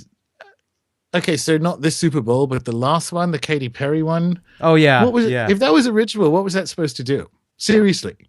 People who are like, oh, it's the lion. I'm like, it's a tiger. The lions are eye of the tiger. And yeah, there are motifs in there, but it's kind of like saying if you throw some eggs and flour at a wall, you've made a cake. The motifs are in the show because culture is talking about them. And I hear this stuff that it's supposed to activate sleeper MK Ultra agents. I'm like, well, okay, did that happen? It didn't. artists, I mean, I think at this point in time they're laughing at us. Like you have to wonder what percentage of dramatically failing record sales is attributed to, Alex Jones shouting about a particular clip, because I say, oh no, I have to go and watch that, or no, I have to go and buy that. So I estimate that conspiratainment overreaction is what, 12% of global record sales at this point? Because who the fuck else buys music anymore? Right. And you look at it and go, that it's just not. It's not there. It's not how magic works. I do think there is probably a case to be made for a kind of very high level plan to normalize these symbols, for whatever reason, could be for good or for worse, because the more desensitized, or the less sensitized, to use proper England, that we get to them, the less they work. So I think magic is the birthright of all mankind. I think you are a sovereign consciousness, and your birthright is to sort of maximize that expression. And I think, for me anyway, magic is a big part of that. And the symbol set is, we've just had a decade of it being debased and associated with really absurd stuff. So that's interesting, because we do definitely have a 150-year assault on the things that are spiritually important, the sort of materialist assault.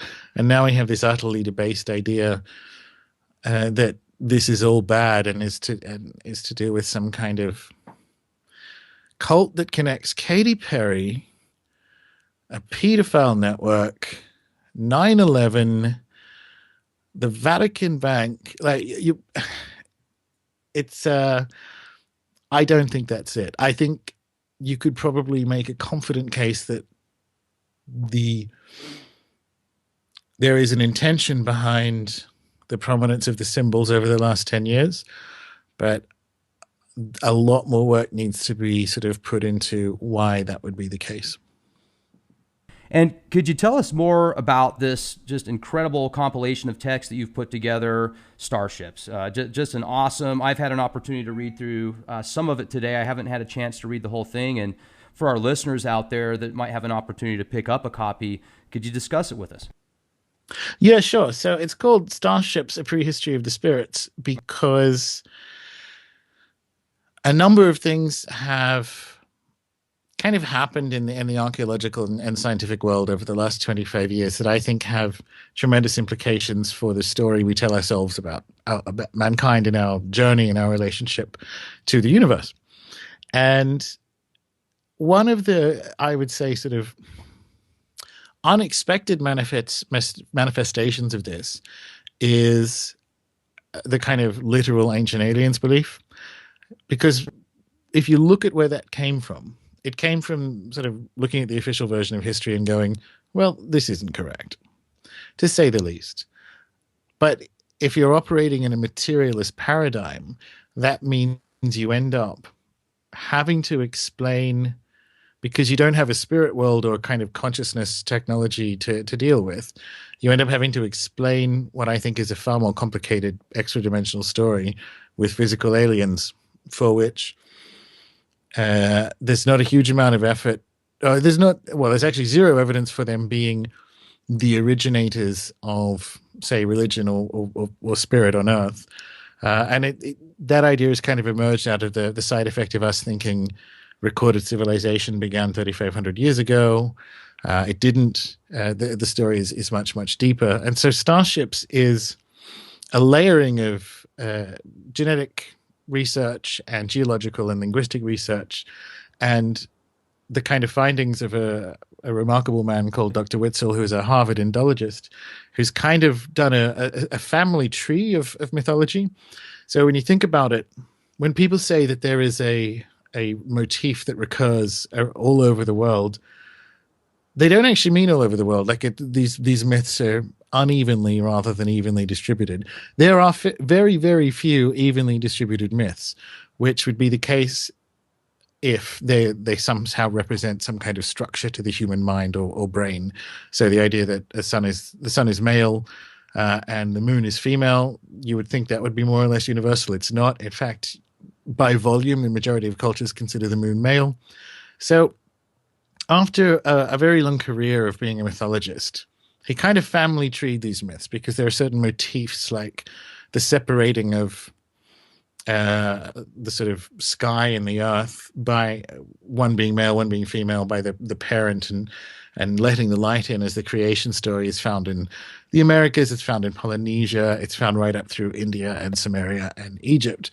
And the last time these cultures were in the one place on the kind of human journey out of Africa, for which that could happen, is sort of at a 30 to 50,000 year ago mark in island Southeast Asia. So that's kind of how you do this family treeing of the myths. And once you layer that piece in, and then you layer in the kind of end of the Ice Age, when you're dealing with island Southeast Asia, that's where most area of land was lost at the end of the Ice Age. So you're kind of in this odd world once you layer in the linguistics to demonstrate the cultural complexity happened there first out of Africa. You kind of have these pieces that you put together and go, well, wait a minute, I think I've heard this story before. I think I've heard this story of kind of a complex culture and a sunken continent, and then people kind of spreading out, and the kind of building of additional complexity in the story of the flood and the stars showing up in very similar ways elsewhere. And then, you find Gunung Padang in Indonesia, which is sort of east of this sort of Sunderland landmass. And you go, well, hang on a minute. That's a 25,000-year-old step pyramid, essentially. And then you kind of turn around and you put these pieces together and you look at the map of the world, and suddenly pyramid building overlays with these same sort of Laurasian motifs. And so Starships for me was... because I'm very open to the idea that humans were originally built by aliens at like the 2 million year mark, because the question marks remain over the origins of a human as a physical specimen, right? I want to have more intelligent discussions about AAT and extra-dimensional theory and history and all that kind of thing. And we've kind of caught ourselves in a net of not really understanding human timelines or the latest consciousness science, which need to be the foundational elements before you start looking at whether that is sufficient to model all the strange things we find in history. Because at the moment, people just kind of play bingo up and down the timeline and call aliens on the things they find are a bit weird. And I thought we'd grow out of that, but we haven't. And so it's kind of a discussion piece that's very influenced by the work of people like Dr. Jacques Vallée about how we think about these ideas and these potential beings and what their engagement with the world, with our world, looks like across the human timeline. And some remarkable things show up that pertain to the story of the Western magical tradition. At the end of... So when the Hermetica was translated out of Greek, so the Corpus Hermeticum was translated out of Greek in Florence, which sort of kickstarted the Renaissance, there was a belief that Hermes was a real person. Hermes Trismegistus is obviously the sort of pseudo-author of these books. That he was a real person, and he was an associate of Moses, who was also a real person, and that it represented a survival of the wisdom from before the flood. Now, historically, that's actually not the case. The Hermetica is a remarkable collection of documents from the sort of late period of Egypt, from Alexandria, and it's a mixture of Egyptian ideas and Near Eastern ideas and sort of Greek philosophy, and this sort of heady mix of just trying to make sense of the world, which was basically what Alexandria did. So it's not. The documents are between sort of, not even 50 BC, so 50 AD to like 300 AD. But if you actually look at the motifs in it from this kind of mythic family triangle and work out which pieces came from Egypt and then where did those pieces come from, and you can kind of realize that the guys who thought that the Hermetic wisdom was a survival of the wisdom from before the flood, they meant the biblical flood, and they thought it was literally true. In a funny way, they're accidentally correct, because these pieces of the sky ground dualism and the stars matching certain things, and the microcosm of the human body and the human person and the macrocosm of the universe being these kind of fractal same things, appear to all be there in at this time depth of that sort of 30,000 years ago mark, at a time where we can genetically and linguistically put ourselves in island Southeast Asia, where I first think that sort of complexity arose. And yet we've kind of gone round the houses to think, they were accidentally correct, that some pieces of this, like the bones of Hermetic wisdom, may well go all the way back to long before the end of the Ice Age, and thus you can make the case in a court of law that it represents the survival of wisdom from before the flood. So you would say that you notice a lot of activity around 30,000 years ago then? Short answer, yeah. Oh, yeah. I'm just going to say yes. So what people maybe don't realize is that when we left Africa at the sort of 70,000 mark, we sort of turned right and jogged along the beach and very quickly got to Australia within a few thousand years. But we also got, more importantly, to what is now the kind of Borneo Island, Southeast Asia area, which we call Sundaland because it's on the Sunda Shelf, but that was all above seawater. It's actually a remarkable place to develop cultural complexity because it has lots of fresh water, not much in the way of super predators, but lots of little rivers that allow the development of boats and rafts and things that subsequently were used to, colonize half the planet, which is the Pacific. But it's this remarkable place where we're obviously there in open ocean, navigating for long enough to develop malarial markers or gene markers that are associated with a mutation to protect against cold weather in a very warm environment. So we're out in the open ocean. We find all these things in the blood.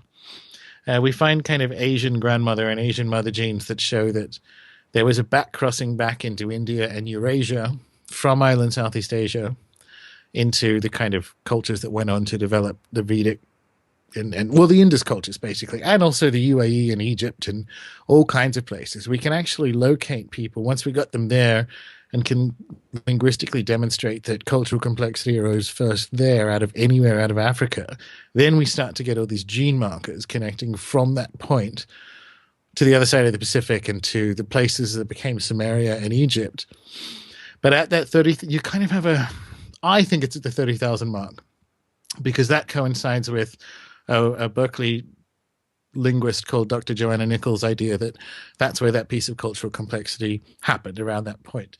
Dr. Witzel, when he's talking about the emergence of what he calls the Laurasian myth cycle, which is the kind of bones of a belief system at that time depth that was old enough to kind of influence and mutate through the colonization of the Americas and Eurasia, he gives that a 50 to 30,000 year window to show up, because we can't really tell beyond that. But that's an astonishingly large amount of time. That's 20,000 years. That is 10 times the distance between us and Jesus. Like, that's crazy, Right.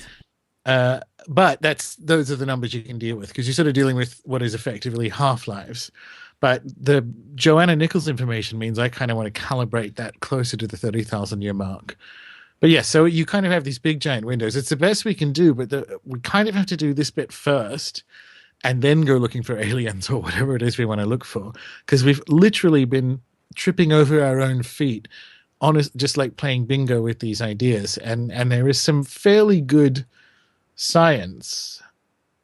And I spent quite a while making sure, like I went to Oxford to talk to the guys the geneticists who were involved in the Out of Africa project, because I'm aware in the alternative media of what some of the problems are with things like genetic dating. And so I kind of looked at them and I had about 15 questions of, well, how does this work? And how does this work? Just to make sure that it's there. And whilst we don't know like where humans came from or where DNA came from, because these things can't be replicated, all those kind of questions are big and the answers are probably very weird. But they're also very old questions, like that's at a 2 million year mark.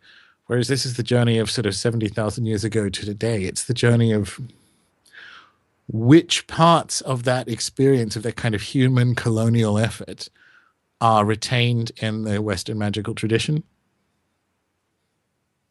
It's interesting too because I had an opportunity to speak with Michael Cremo. He put together a book called Forbidden Archaeology, where they've got pictures of tools that, I mean, could be in the millions of years old. Yeah. And I wonder if, like, our society, or just people here on Earth, if it's like there's this recycling system. Once we reach a certain point, there's almost this natural reset button that takes away the majority of the population and the technology, and we almost start over, but we go on a little bit of a different path.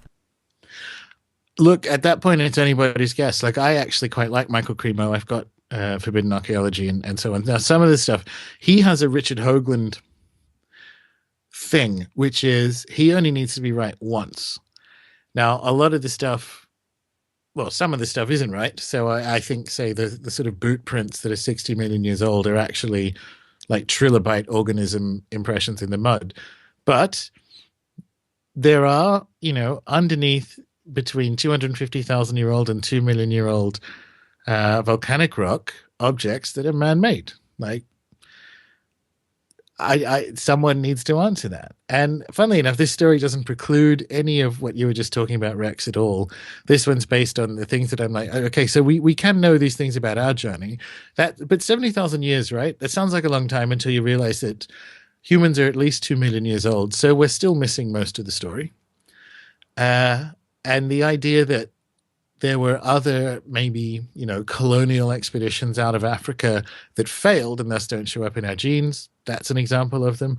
I think, frankly, in a lot of cases with some of Cremo's weirdest stuff, I think time travel is in the mix. Simple as that. Like, I'm glad you brought not? that up. Yeah, you were reading my mind right there. Yeah. So with the time travel stuff, Gordon, I mean, there's new stuff out every day that, the other day I saw this, it looked like a stone Nokia phone, like something that had been, sitting there for so long that it turned into stone. There's that old Charles Chaplin video behind the scenes where that guy's walking around dressed as a chick and he's talking on a cell phone in black and white. And then obviously some of these other anomalies, like how could there possibly be tools underneath lava, that's 100 million years old? And maybe there was some type of time travel. And, if time travel exists 50,000 years from now, well, then it exists now, right? So, well, yeah. And the other thing is the dimensional stuff. So when and this is a very kind of Jacques Vallée answer, but I don't think the UFO phenomenon is very well explained with the hypothesis of little green men. I think we're dealing with something that's much more enigmatic and extra dimensional, and the whole point of starships is to kind of take you on a journey of how they have interacted with mankind over the last 70,000 years. When we say it's extra dimensional, or like I prefer a spirit interpretation to a UFO one, that is not for a minute to suggest that these impacts are exclusively non-physical. So I also think, in that kind of, again, window area sense, like, where does Bigfoot go when no one can see him? And it's a kind of tree falling in the woods thing to say. But some of this stuff could be extra dimensional stuff as well, like brief wandering in and out of this dimension. If you show up 2 million years ago, it's kind of boring here. Like, if you're looking for, a decent discussion or a good cup of coffee. So that also kind of makes sense. I put that in the time travel thing. We have people who literally go into other dimensions and experience time loss. Again, the famous ones are UFOs, but you have fairy examples going back through history, and they're real events. Like, people are fed, they're given food, they sleep, they get married, they come back, no time has passed, or whatever. So yeah, I quite like Michael Cremo's stuff. I think a lot of it, and I don't begrudge him his spiritual view of the world in the slightest, because he still is doing quite good work, quite rigorous work in most cases in looking at these anomalous pieces of history. I probably don't agree with his kind of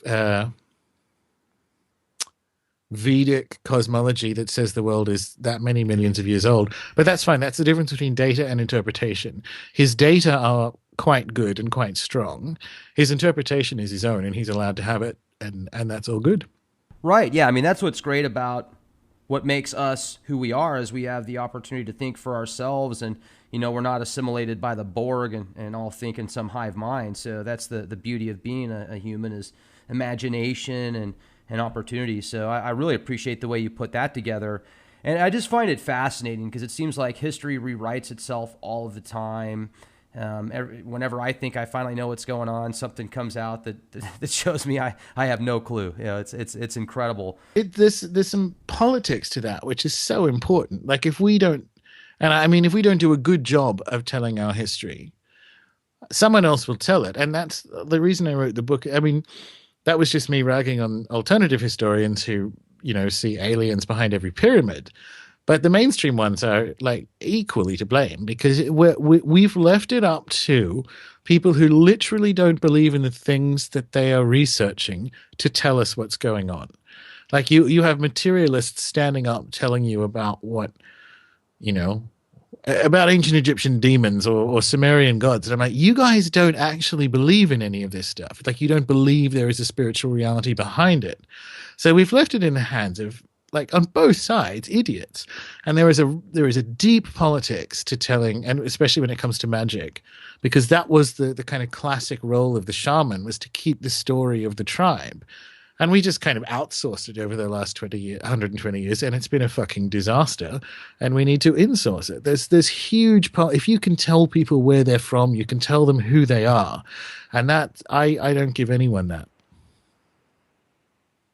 Now, you also brought up, the X-Men that you have kind of created over the past, or not created, but that you have made contacts with over the past 20 years. And I was wondering if you could talk to us a little bit about that because, there's been things in my life, Gordon, that have happened, synchronicities that I can't explain. If you look at the mathematical possibilities, it's virtually impossible. It's a, trillion to one as I don't know exactly, but let's just use that as an example. So I often feel like there's things behind the scenes that are kind of orchestrating events and bringing me into people's paths at certain times for certain reasons. And, the X-Men, these spirit guides that you talk about, how many of them do you know about, and how do you actually make contact with them?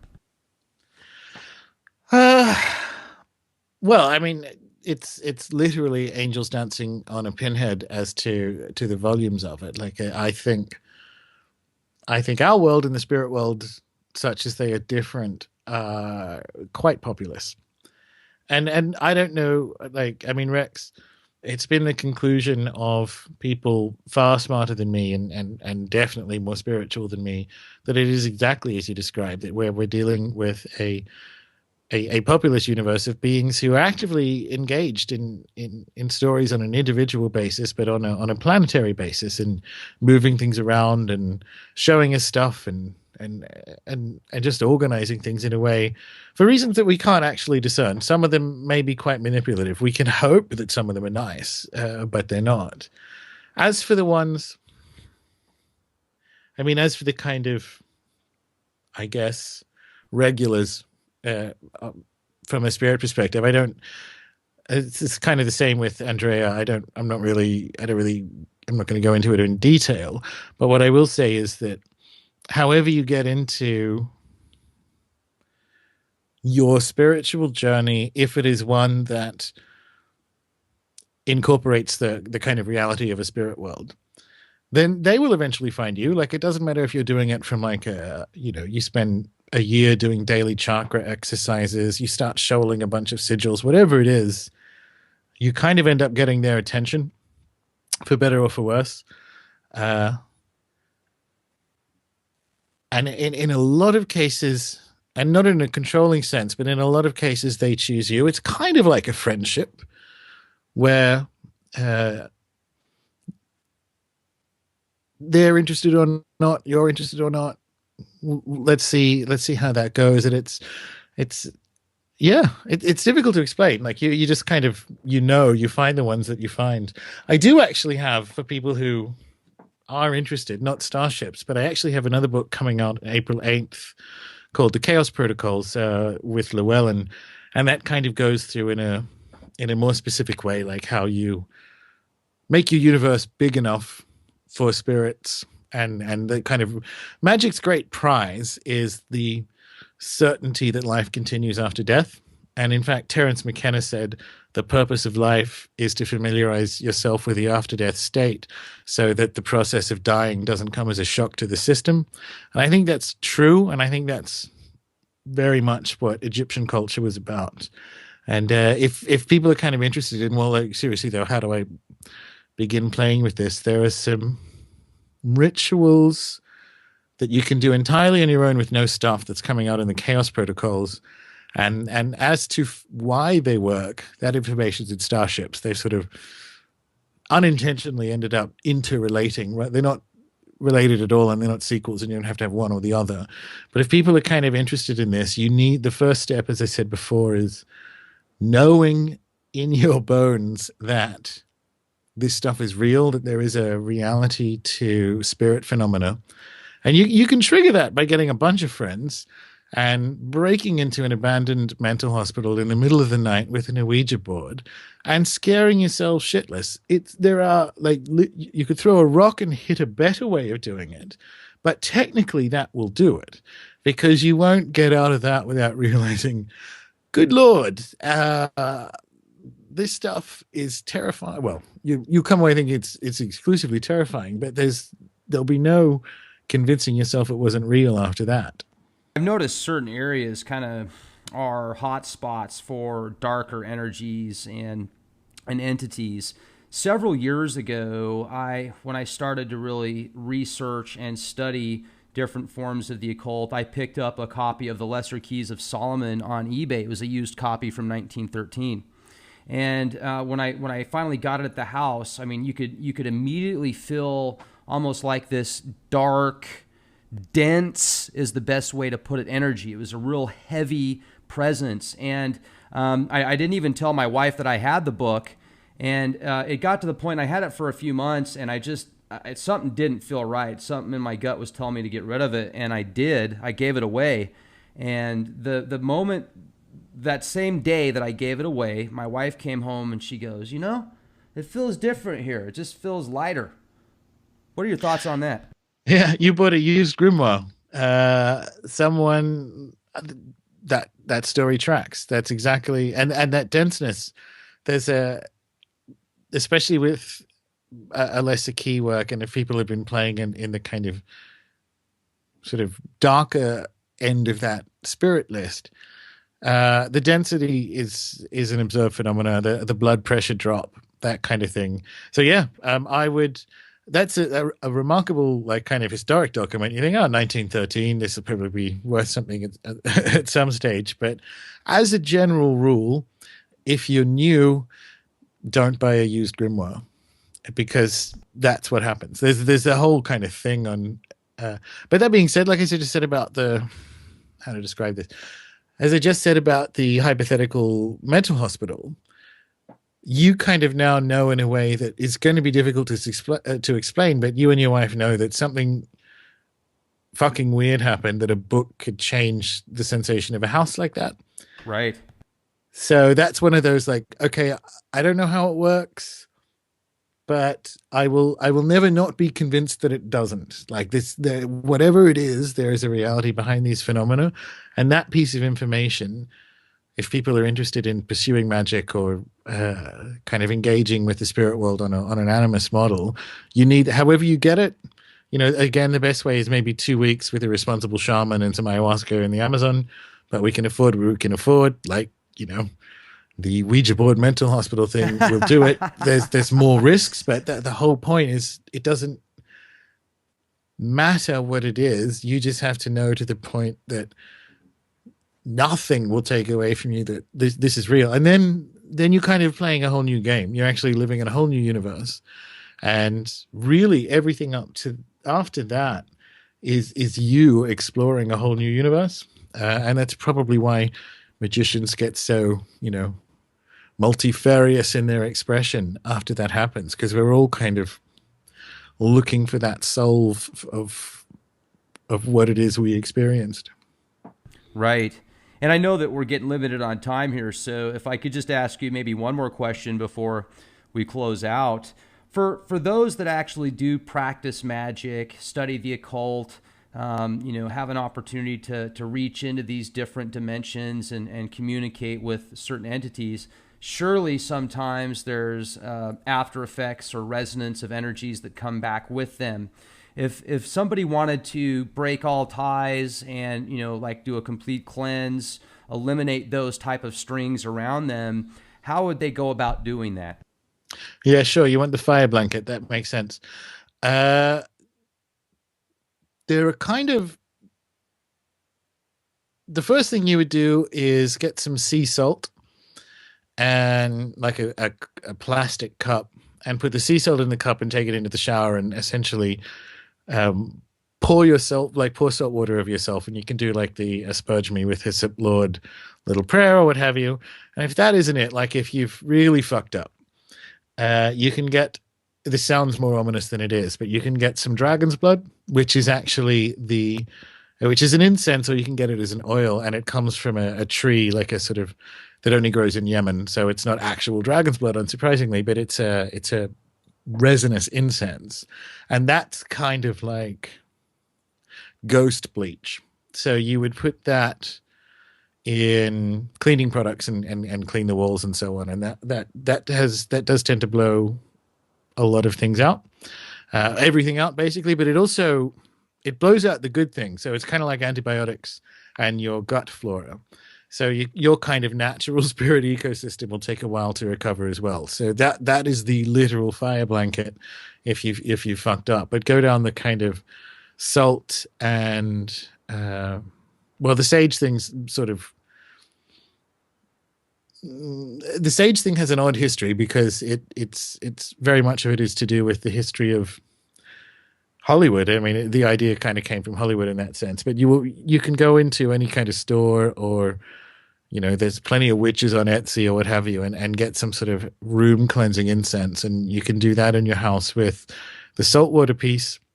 And if that, yeah, again, the nuclear option or the proper fire blanket is dragon's blood in that sense. And just pick whatever like protection or exercising prayer sort of matches your belief system. There's some quite good ones for like to Saint Cyprian. So you either Google Saint Cyprian or San Cipriano banishing prayers. That one's quite good. Or exorcism prayers, and you'll find a kind of usually a fairly benign but potent churchy one that people don't really have a problem with using. But yeah, that's the fire blanket. Yeah, great. Really appreciate that. And, I'd love to pick your brain for another 8 hours, but I know it's getting late where you're at. So, Well, it was an absolute pleasure, Rex. So yeah, we can definitely do it again. Wonderful. I was just going to say I'd love to have you on again sometime. So I really appreciate that, Gordon. And for those, I'll make sure I call you from this laptop so that it. Yeah, that was weird, man. I mean, I'll tell you what. We started talking, and then I thought you turned into an android on me there for a minute. I saved that for the end of the show. That was really cool. Like the Total Recall movie where Arnold Schwarzenegger is trying to get past customs, and he's dressed in some like he looks like this giant female, and then the guy asks him, "How long are you here for?" And he starts going, 2 weeks. 2 weeks, and then his face comes off, isn't it? The last time it happened. Yeah, you're right. So right on, man. And for those that have had the opportunity to listen to Gordon, check out his website. I mean, talk about a plethora of intelligent information, just awesome gems there. runesoup.com. That's RUNE soup.com. Also, his book just came out, folks. I mean, this thing's been out for a couple of weeks, and it is fantastic. I haven't had a chance to read the whole thing yet, but what I have read is incredible. It's Starships, a prehistory of the spirits. So, hey, this has been awesome, Gordon. Thank you so much, and until next time, man, may the force be with you, my friend. Absolutely. Thanks, Rex. You're welcome.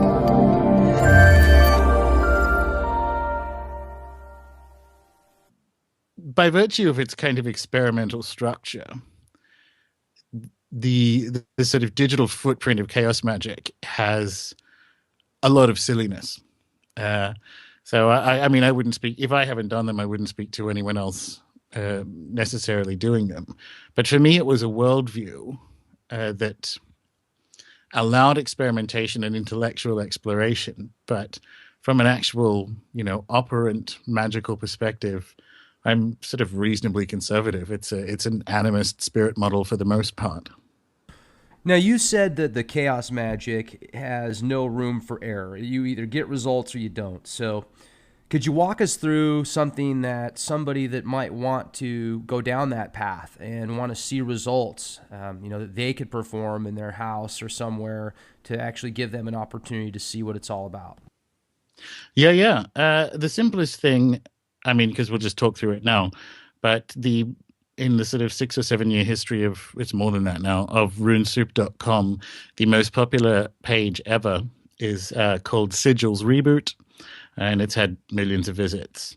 And it kind of steps you through from beginning to end my process of sigil magic, or what is called sigil magic in chaos magic in particular. Once you get into these things, it's very inside baseball, and so you'll have people in sort of a more Golden Dawn tradition sort of saying, well, that's not, the Austin Spare model isn't the only sigils, there are sigils and grimoires and blah, blah, blah. And that's all true. However, when we're talking about sigil magic, we're talking about a very specific one here.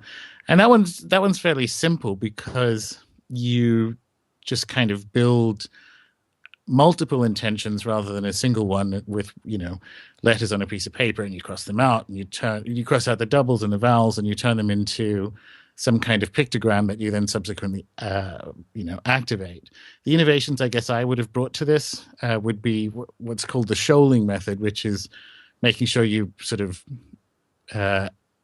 activate more than one at a time, and also to include what I call the robofish, which is a sigil for something that has either already happened or that you are 100% certain will happen. So I will have spaghetti for supper. And that appears to dramatically increase the preferred probabilistic outcomes. And as to why, that's very interesting, because you're kind of sort of playing a game of semaphore with your unconscious, if you want to use like a non-magical or a sort of monoculturally accepted view of what's going on. That's probably not even close to the whole story, but we can go with it for the purposes of description. So you're kind of communicating with your unconscious. That was Austin Spare, the early 20th century London artist's idea behind a lot of the stuff he did that has been absorbed and become sigil magic in chaos magic, because he had this notion that the unconscious mind doesn't understand lack, and so you give it this idea, and the trick is to get it past your conscious mind, which does, and it's where all your fears and anxieties are. It's important to remember that at the time, Europe was particularly interested in the ideas of like Jung and Freud. These are the early days of psychology. So the sort of models of the human mind were quite unsophisticated. But out of that lack of sophistication came some very interesting magical technology, for want of a better word. So I would recommend people do the sigil thing, because it's... Actually, I have two recommendations. If people... The thing is, magic isn't for everyone. And if you haven't found it by now, it's probably not for you. That seems to be how... people are interested in it, and they'll dabble and do sigils, but there might be people listening to this who are like, this is so absolutely for me. I didn't actually realize that there were people out there who were only semi-insane who considered themselves magicians. And if that's the case, then you need to have some kind of triggering event. Like different orders have initiations, but that's not really it. That's kind of the ceremony after the graduation. You need some kind of event.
Ladies and gentlemen, tonight here at the Leak Project, we have guest Gordon White. Gordon is founder of RuneSoup.com, one of the most widely read practical sorcery blogs on the internet today.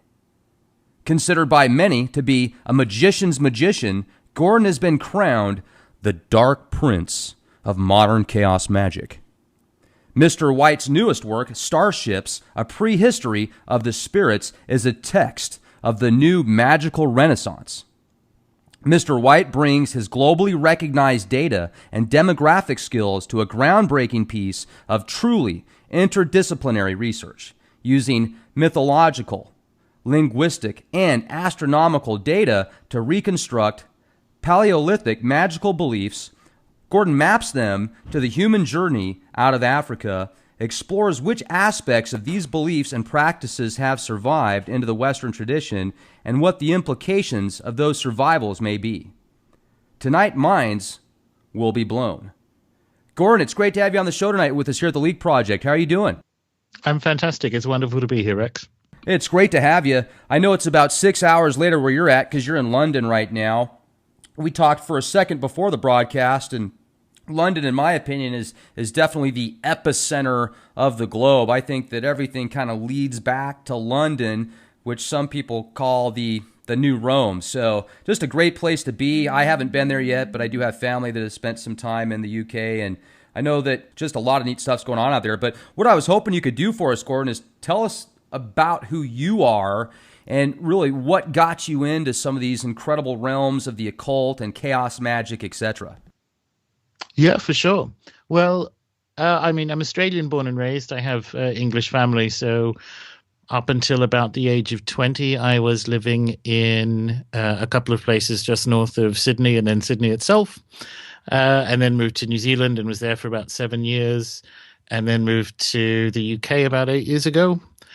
So that's the kind of physical journey piece. When it specifically comes to magic, well, it's kind of two lines through that, I suppose. There appears to be a sort of family component to it, although I was certainly not raised in a tradition or it was ever even really discussed down the matrilineal line. But my sort of magical journey began in an odd way. Sort of woke up very early one Saturday morning at the age of 13, aware that something had happened, some sort of dream state experience, and stole $50 from my mother's wallet and walked down the hill. We had a sort of very good independent bookshop, the likes of which you just don't find anymore, about 3-4 miles away. So I walked down to that and bought a few books and sat in a grandstand of a rugby oval that was sort of about halfway home with these books and read, and it was sort of off to the races from there. So that was the beginning, I suppose, of my interest in magic. And I don't know, maybe I'll meet a hypnotist one day and find out what their dream situation was some way. And that really, really appealed to me because chaos magic allows you to retain that, not balance, it's not very balanced, but it allows you to retain that way of seeing the world and incorporate other pieces in. There are, inevitably, you kind of get the squeamish political or cultural challenges surrounding appropriation, and in a lot of cases they're certainly true, but you learn the hard way by doing how far into and out of sort of additional systems that you append that you can actually go. But it's just been it was the thing at the time. It was cool, and I was a teenager, so I wanted to be cool. Probably wasn't, let's be honest, and it just kind of matched how I saw the world, and I've stuck with it. I know a lot of people went through their chaos magic phase and then it became very unfashionable, but that's never really been a thing.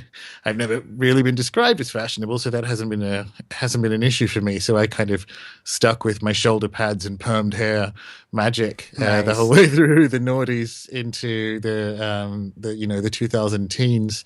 And funnily enough, it's coming back around again. And I get to be old enough to say, like, I was doing this the first time, like my parents did with flares when they briefly came back in 1991.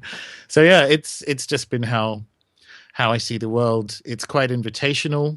It's more rigorous than people think. And funnily enough, if you read Pete Carroll's more recent stuff, the somewhere along the way, it's got this idea it's chaos magic is invoking Superman and doing whatever you want, and it's actually not. It's actually very difficult and very challenging because there are no excuses for failure. So you can't fall back into a thelemic or Neoplatonic mystical reasons for why something did or didn't work. You've either succeeded or you haven't, and that sort of no bullshit iterative process is very useful. I find that very useful. I wasn't really looking for a religion, and it's definitely not that. It's and I think if people stick with it for long enough, chaos magic on the surface looks very shallow, but it gets very deep and challenging if you stick with it for a while. Well, and if we could get into that, because there's so many different forms of magic. You've got chaos magic, hermetics. There's Asian practices, African practices, voodoo, etc. And I find it fascinating. There's a lot of connections with all of them. And like you said earlier, if the universe has magic in it, then everything is magical. I mean, just a thought of, hey, I want something to happen. You're manifesting that at some point. So you could connect that to magic and quantum physics and science, etc.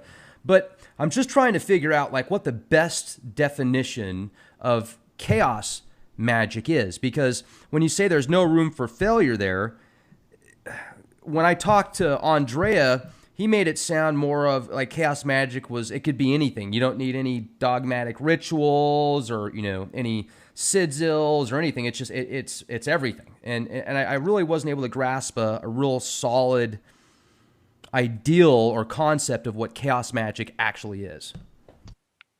When it comes to something like chaos magic or anything in particular or general, and this almost speaks to the motivation behind starships, but understanding its historical context sort of clears up a lot of things.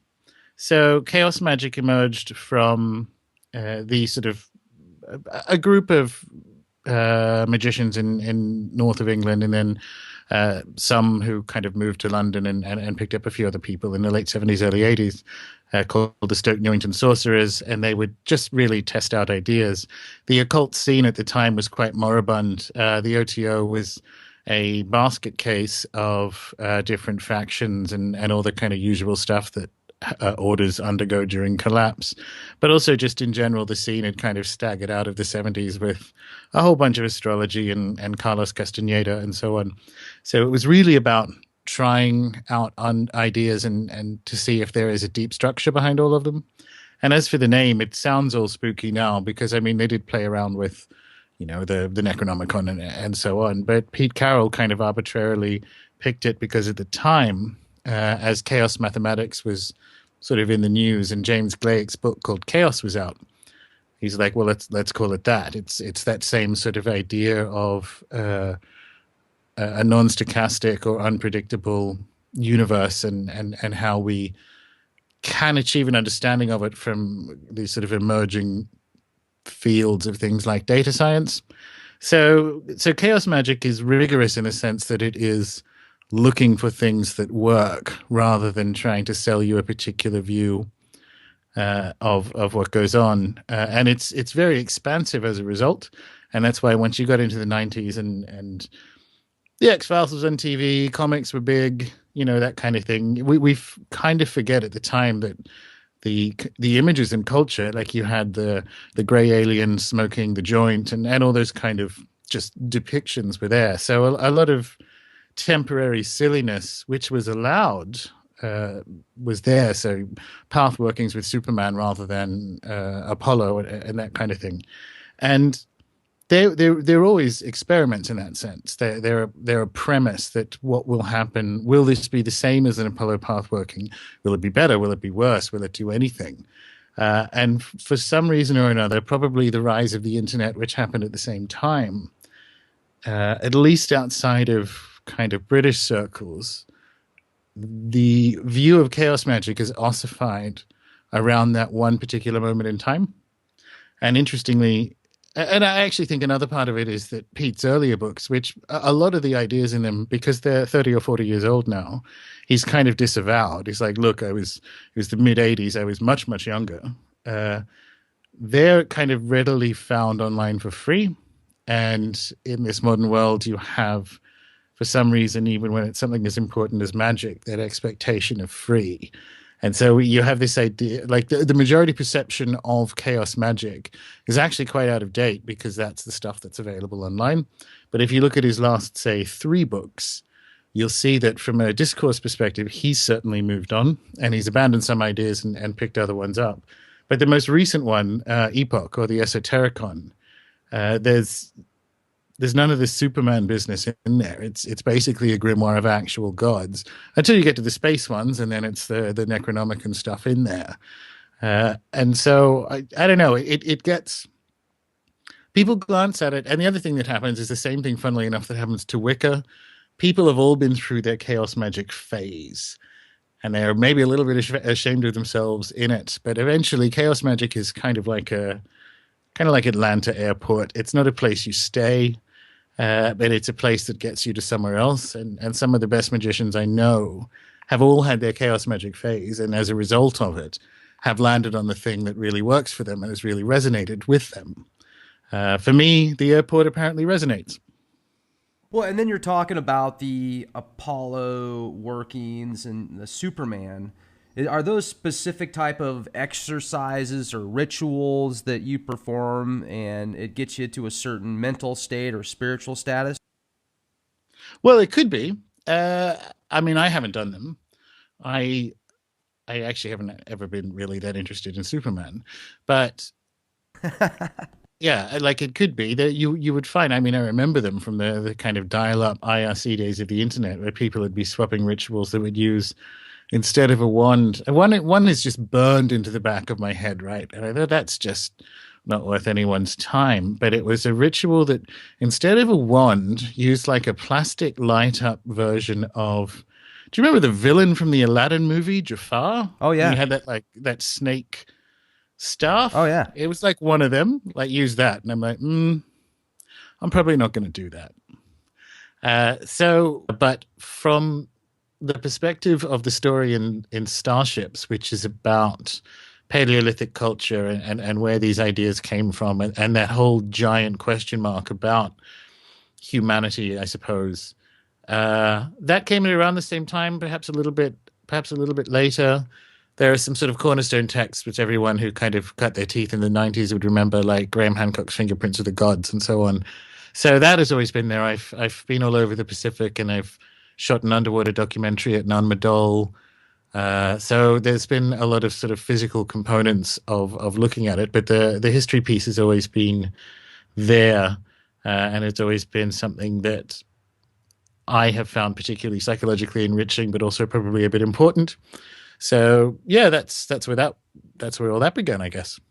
When you first got into the occult, you had that real cool vision or dream, and you stole $50 from your mom and you took off to the bookstore. What books did you get? I guess the first few books were the most widely available ones because I wasn't really sure where I was going. So there were a few sort of paperback Wiccan, solitary druidry type things, which made me realize that this stuff was out there. And my first few, I guess, magical rituals were based around that, and actually got some surprisingly good effects out of them, as people do the first time they start things. But you kind of quickly know when you're playing that cosmic game of "Are you my mother?"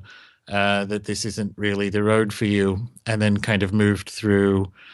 I think it was the sort of purple hardback version of Magic in Theory and Practice, and eventually, and I guess in fairly short order, because Weiser had recently reprinted them, found Peter J. Carroll's Chaos Magic books, and that was home. That was where I thought this is the stuff for me. And so ever since then, it's been voracious reading across everything. Less so with magical books these days because after 20 years of reading them, they have to be pretty good to have the sufficient amount of context to pay for it. But you once you Sure. have that sort of deep structure, you tend to derive a lot more information or value from reading history books and psychology books and so on. The thing about magic, as I'm sure you know, is like if the universe is magical, it's all magic. So it's sort of about how you sort of see the world. But my journey was fairly typical. It started with kind of, eclectic neo-paganism, and then quickly on to sort of classic chaos magic. So it sounds like the chaos magic really resonated with you. I spoke with Andrea Vitimus a while back. He wrote a book on chaos magic. Great guy. And Yeah, he's good people, and he's a great magician too. yeah, and I know he's also into Haitian voodoo. He didn't want to talk much about that, and that's totally understandable. But really, the chaos magic, I would like to hear your definition of it, and what it was that resonated with you so much to kind of really move forward towards that path. I guess it resonated with me, but it was also in the air at the time. So we're talking early to mid 90s. So progressive trance music, the very beginnings of the internet, uh, Grant Morrison comics, that kind of thing. So it was in the air. It just seemed like the right time and place. And I was in my teens, so I had a certain amount of fuck youism about the world, and it kind of really worked. And also, it just like it did work. The way of seeing the world, and in particular, some of Peter J. Carroll's characterizations of how this might all hang together and not violate the rules of physics. Although I don't subscribe completely at all, actually, to his sort of, he's kind of a theoretical physicist or a rogue theoretical physicist. But what that demonstrated was that you actually can, just like in the Renaissance, match these what we call paranormal effects to a proper functioning universe, because the effects are real, so they actually need to be found in the model in